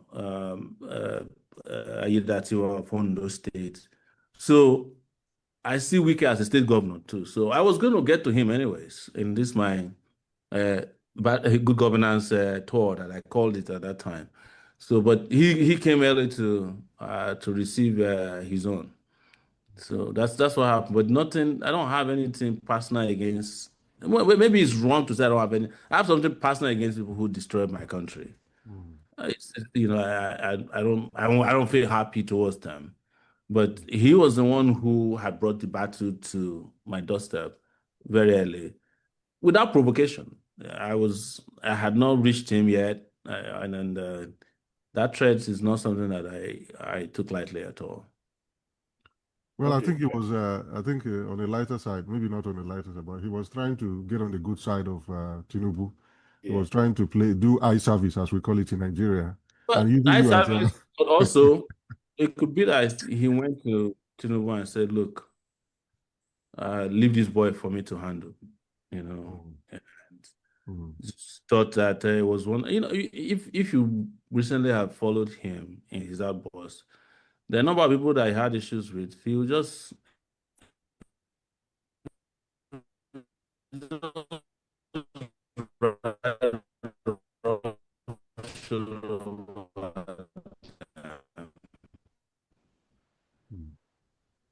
so he came to my house to eat. They'll shut up. So they say he hasn't paid taxes, all this. But I know he had a personal issue with Sahara reporters reporting on his trip, his latest vacation. He wasn't happy about it. So there must have been a foundation of grudge. And I think maybe it's been carried over for years.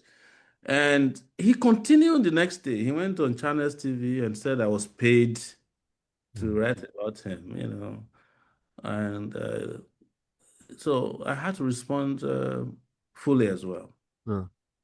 And I think that what makes people like Wike, and I like to put El Rufai in that category as well. What makes them dangerous is that they have somehow, strangely enough, succeeded in making Nigerians believe that they are effective in governance. That Yes. Wike calls himself Mr. Project. Mhm. So once you rebrand, once you're able to rebrand yourself like that with Nigerians, it serves as the perfect cover for Yes. all kinds of shenanigans. You can get away with murder.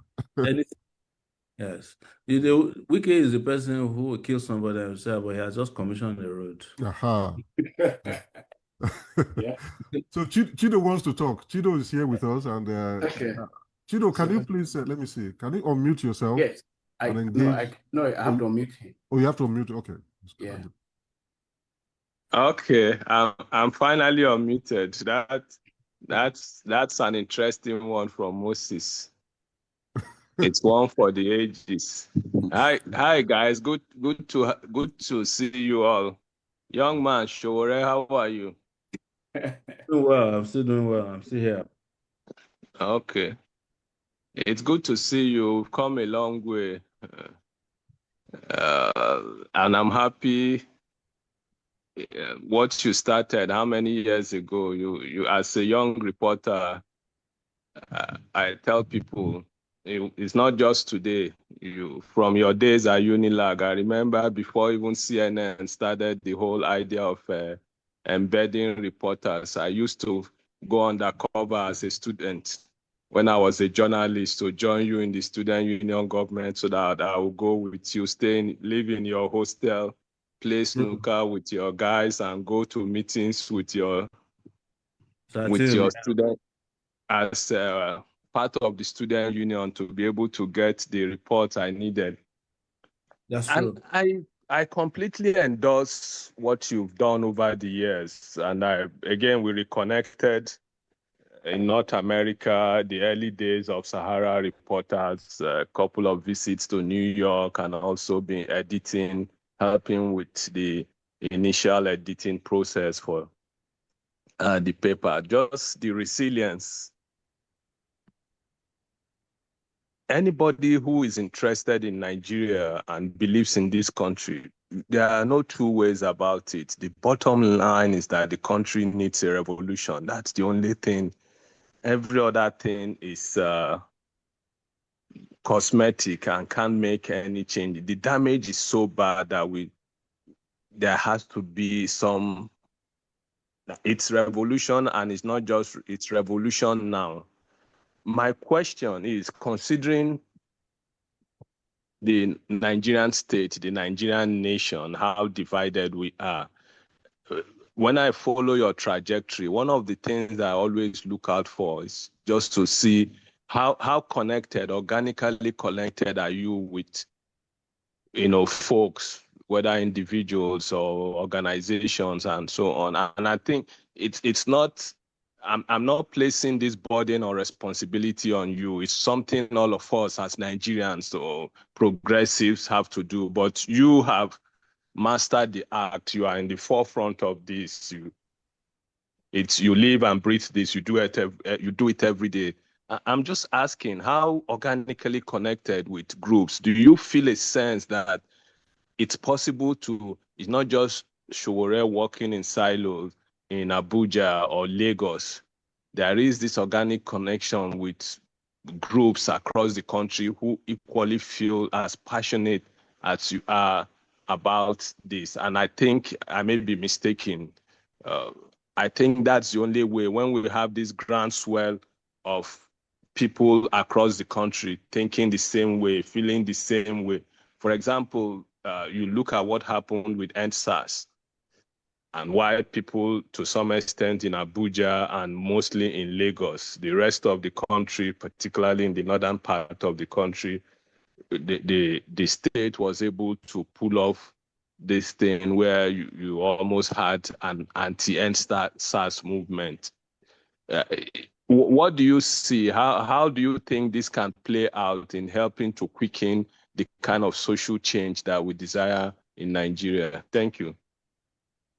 Thank you very much. I think you said something that's very important, and that's where you started to pivot away by saying, "I'm not placing the burden on you alone."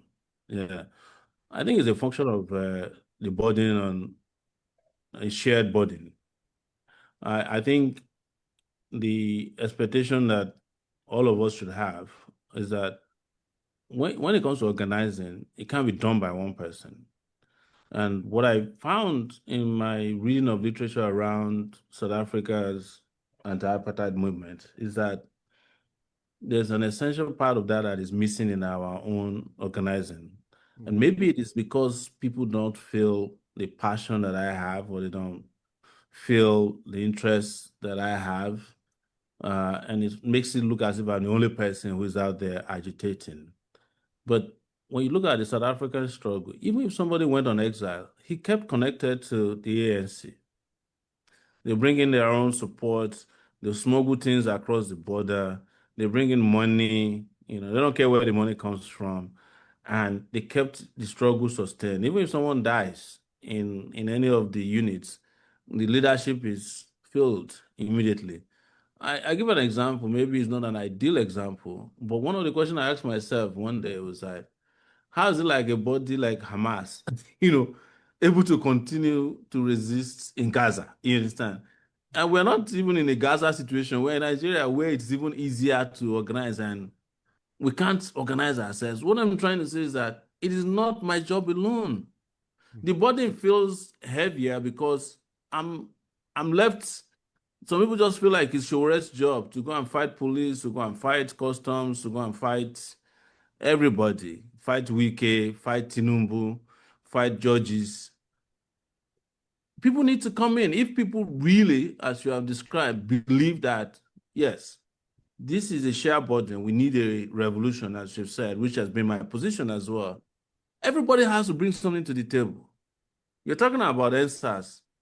I know we started NSAS in Abuja, but the states kept doing something during NSAS that people didn't pay attention to. They wanted to choose their own leaders for the NSAS movement. They didn't want an NSAS that was controlled by an outlaw, according to them, like me.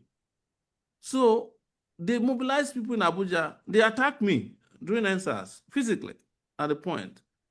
They kept saying that, oh, Sowore wants to hijack ISIS, and I have to stand there and fight back. I was like, what the hell are you talking? I started NSAS in Abuja.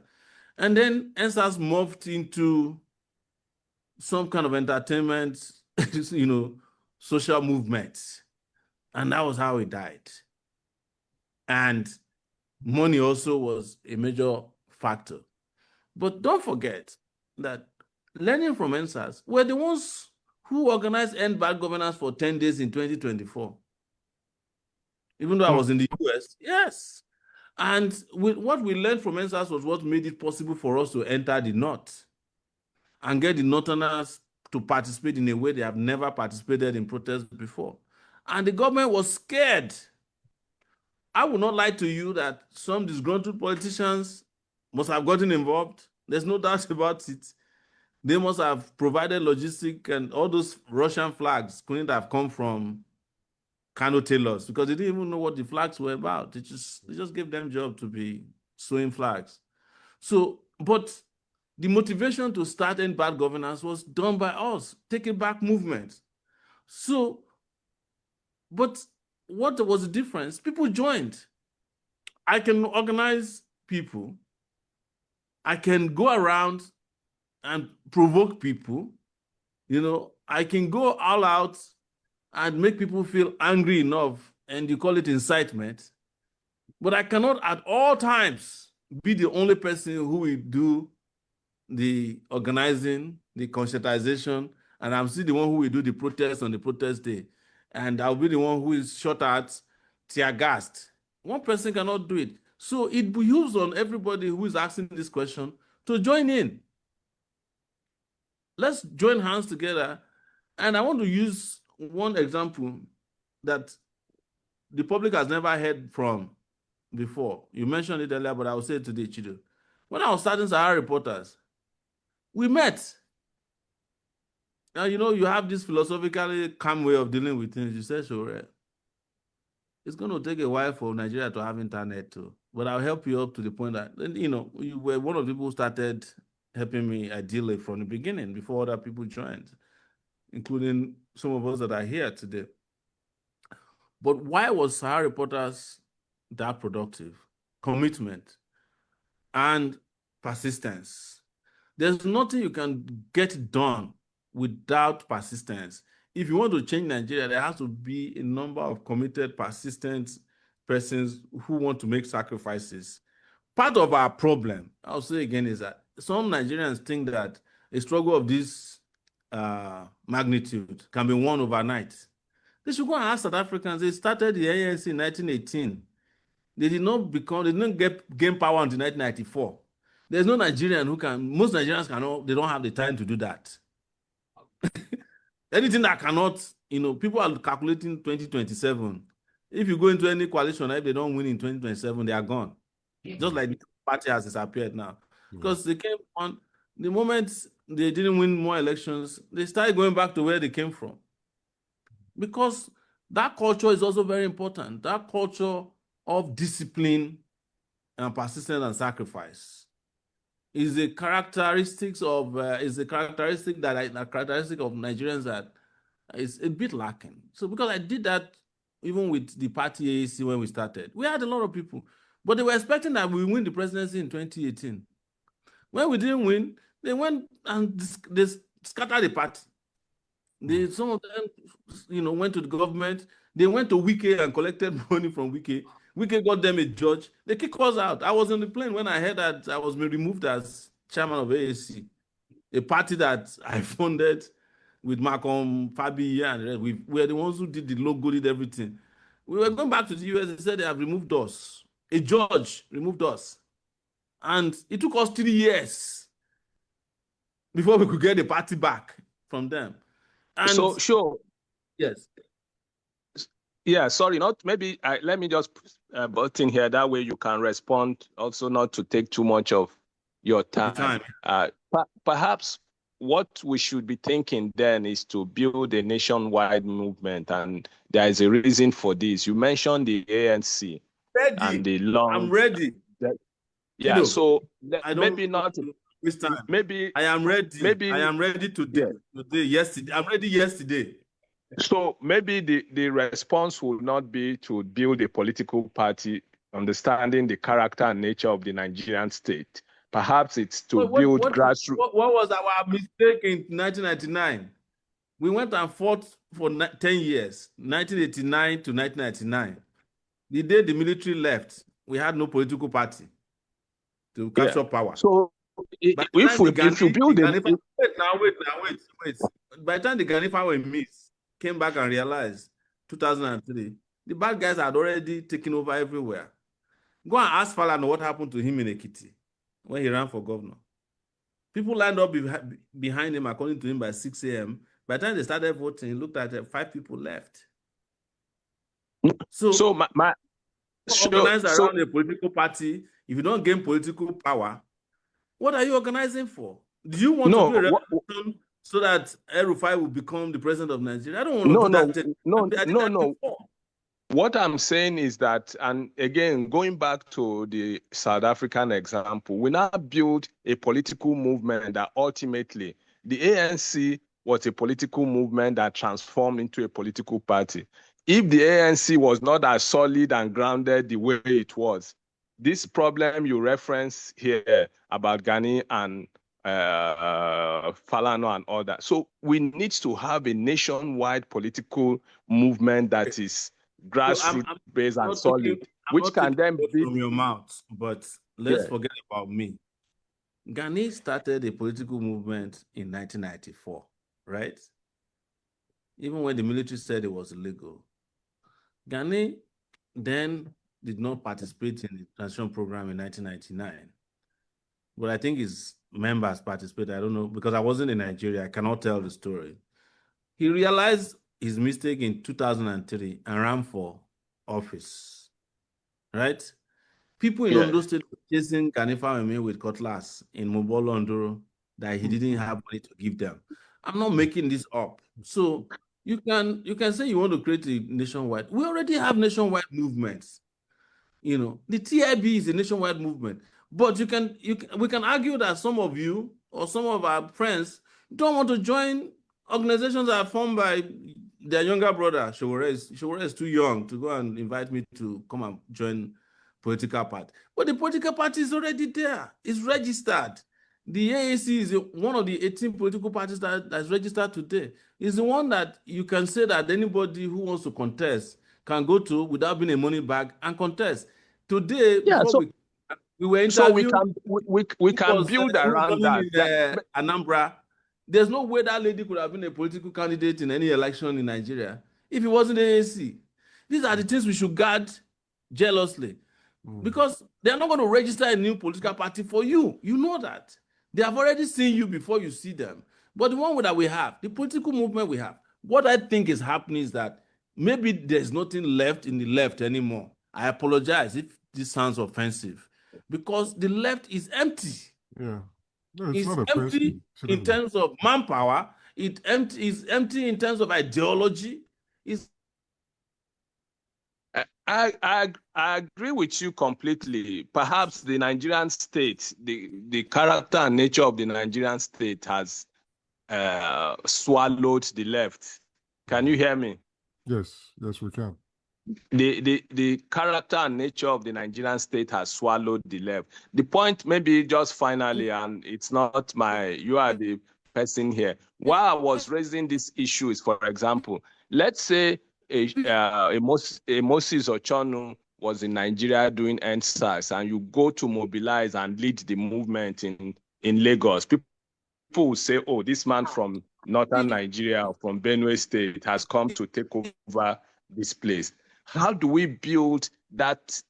And any of us on the panel, the moderators can chime in. How do we build this pan-Nigeria political movement or structure that can stand the test of time, withstand what the state throws at us in terms of the division that the political class has managed to create over time? Thank you. Yeah, thank you, Chido. Well, unfortunately, I think Sowore has left us. I think he didn't leave, but his connection, I think. Yeah, I was disconnected for a second. Yeah, I heard the last bit. Yeah. Okay. Yeah, Right. Somebody was also saying in the comment section, by the way, which is kind of hilarious. Yes, I wanted to ask you that so you can respond. Yes, please. Go ahead. Do you know that does he know that you can't enter a Nigerian campus today if you're an activist? Charlie Kirk can go into any campus. He just needs to apply to speak. The people will come there. You can't. I graduated from the University of Lagos. The University of Lagos authorities would not allow me to come and campaign at Unilag in 2023.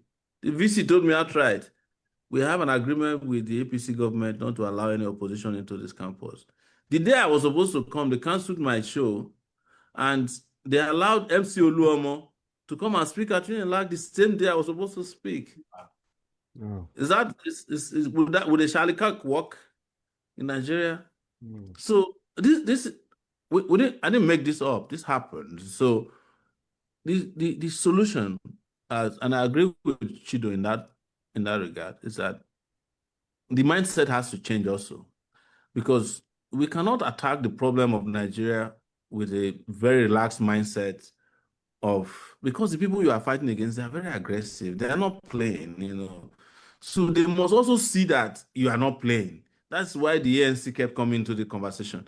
You can say the ANC was not a political party, but they have already structured themselves to capture power as far back as they already had a shadow government somehow. They had ambassadors. The ANC had ambassadors in the UK, they had in the US. They may not be recognized, but what I'm saying is that you have to build the structure of the organization you want to capture power. You cannot leave a political party that is organized to capture power to go and set up a movement that will fight power only. What we even did in this case with our own example is that we created a movement that fights power, and we also created a political power party that can capture power. But the problem is that we are not money bags, because I will not lie to you, money is a major factor when politics is involved in Nigeria. There's some questions from Facebook. Can I ask a few of them? Yes. Just a couple, because we're running out of time. Just a couple of them. Well, there's Professor Art Adewale Adenle. He says, given the abnormality of our current democracy, wouldn't Sowore, as a veritable activist and revolutionary extraordinaire, be more effective in the Senate or House of Reps, where radical changes should actively occur, and build a coalition of like-minded individuals for the National Assembly than gunning for the presidency? The Senate is not a revolutionary space. The House of Assembly, the House of Representatives is not a revolutionary space. If you think I'm lying, go and ask Natasha. Are you getting my point? If you go to the Senate with, yeah, if you go to the Senate with radicalism, they will kick you out in a very radical manner, ruthlessly. This is not the first time they did it. Do you know how I met Dino Melaye? Dino Melaye was being beaten in the House of Rep, and Falana called me and said, "Come on, you remember his clothes being torn in the House of Rep?" Because apparently in those days we used to think he was a radical, of blessed memory. So we fought for them. And since then, it was very clear that the Nigerian system, you cannot overhaul Nigeria by joining any of the arms. The only part of Nigeria that you can use to overhaul Nigeria is the presidency, because the presidency has the power, it has the authority, it has the leverage to do a lot of things. Most people don't understand Nigerian presidency. Nigerian presidency is the most powerful position. I am not saying that I want to be a powerful president, but with the position of president in Nigeria, you can change almost 90% of Nigeria's problems. You can construct roads from Lagos to Kutuwenji. You can build schools as federal government. Nobody will ask you. You can feed school children as federal government. It's fine. You can pay teachers' salaries. You can pay doctors. You can pay lecturers. Nigeria's federal government is the only federal government in the world that does everything, and it's okay. And you now go and choose a place where, if you ask the professor who is asking this question, does he know the name of his senator? He probably doesn't know. I know the name of my senator because I'm in Nigeria, and because I used to cover him as a thief, Jimo Ibrahim. So when he became senator of Ondo South, I knew him. But most people don't know their senators because these places are not effective in solving Nigeria's problem. And if you walk into their midst, there are 109 senators. If you walk into their midst and you're trying to be stubborn, they will kick you out, nothing will happen. They will tell you go to court. The court will give an order, they will tell you that the courts have no right to determine for the Senate what the Senate needs to do. If the courts are very troublesome, they will go on vacation. They can go on vacation for a year, nothing will happen. Anytime they want to discuss something that they don't want to, they will go into what they call plenary. The National Assembly in Nigeria, especially the Senate, any one of them, you cannot know who voted for what. They disabled the electronic voting system. They have it. They disabled it. Yeah. But in the US, you can research since almost the day the US Senate was set up or the Congress was set up, and you will know everybody that has voted for which law. They will write their name. When there was no electronic voting, they will write it in a card and keep it in the Library of Congress. They can't do that in nigeria. So now let us deceive ourselves. You cannot change Nigeria by going to the Senate. You can't change Nigeria by going to, I'm just saying that to respond to his question. I was never interested in being a senator. If I wanted to be a senator, I would have campaigned and tried to be. I don't want to be a governor. If I wanted to be, I wouldn't have minced word about it. Most of you know me. And there's nobody who should be saying to people like me that he can't be president because what? You are too young, or you are too brilliant, or you are too exposed. What exactly is the criteria for president that disqualifies me? And the question I ask people who say this is that if I go to the Senate, who becomes the president? Bola Tinubu or Atiku or who? So it's also a mindset. And beyond being a mindset, I also think it's a psychological issue. I think a lot of our people just have given up. They have what we call complex. The part that we don't like to talk about, inferiority complex. Yeah. Well, the people, go ahead. Yeah. You've just reached out to say that we should give them their time but I've asked them to raise their hand so that I can recognize them. Yeah. We need to take But one they or two haven't. questions from them if they are You here guys, with us. you guys don't forget that I have 2 court cases next week, so I can't stay. You guys don't have any Yes. problems. Exactly. So for We're, us, I we're, think, we're rounding up I have now. 99 problems, you know. Yeah, exactly. We're mindful of that, Sowore. So yeah. we're going So to I have think to to wrap up. just wrap up, and since Yeah. the broadcast is taking place from his side, maybe they can continue from there. Exactly. Maybe they can continue from there. Absolutely. So thank you, everyone. Unfortunately, we have to leave it here. We have already taken so much of the time of our guest. He's been very generous with us with his time. We know he's very busy, but thank you for your thoughts. Thank you for your questions. He has given us a lot to think about. It is up to us now what we do with what he has told us, what he has said here. We have engaged him, and we all want a better Nigeria. And so the ideas that he has put on the table, let us run with those ideas. Let us debate them. Let us refine them. Thank you again for joining us. We'll be back again next month with another show. Thank you, Sowore. We can't thank you enough. We'll thank you Thank again you, offline. thank you very much, Thank everyone. you. It's Yeah. Thank you, Shupo. Moses. Thank you, Pharaoh. Yeah. Thank And you. Thank you for Osmond, honoring. I Yes. apologize for not thanking you for that great article. No. You know my God, you don't position. have to. I don't even accept awards because I always ask myself, you know, what am I being awarded for? Yeah. You know, but I really appreciate all of what you're doing. These conversations, by the way, are very important. They are part of the bridge we need to build. You know, our bridge to Nigeria should not only be Western Union. There should be more intellectual engagement on how to free this country. And I've always believed that the diaspora has a major role to play in fixing the future of Nigeria. The revolution that we're talking about, you are going to be largely part of it. It might just be that you are the writers for the revolution, as Moses does, Farouk does, Osmond, you do.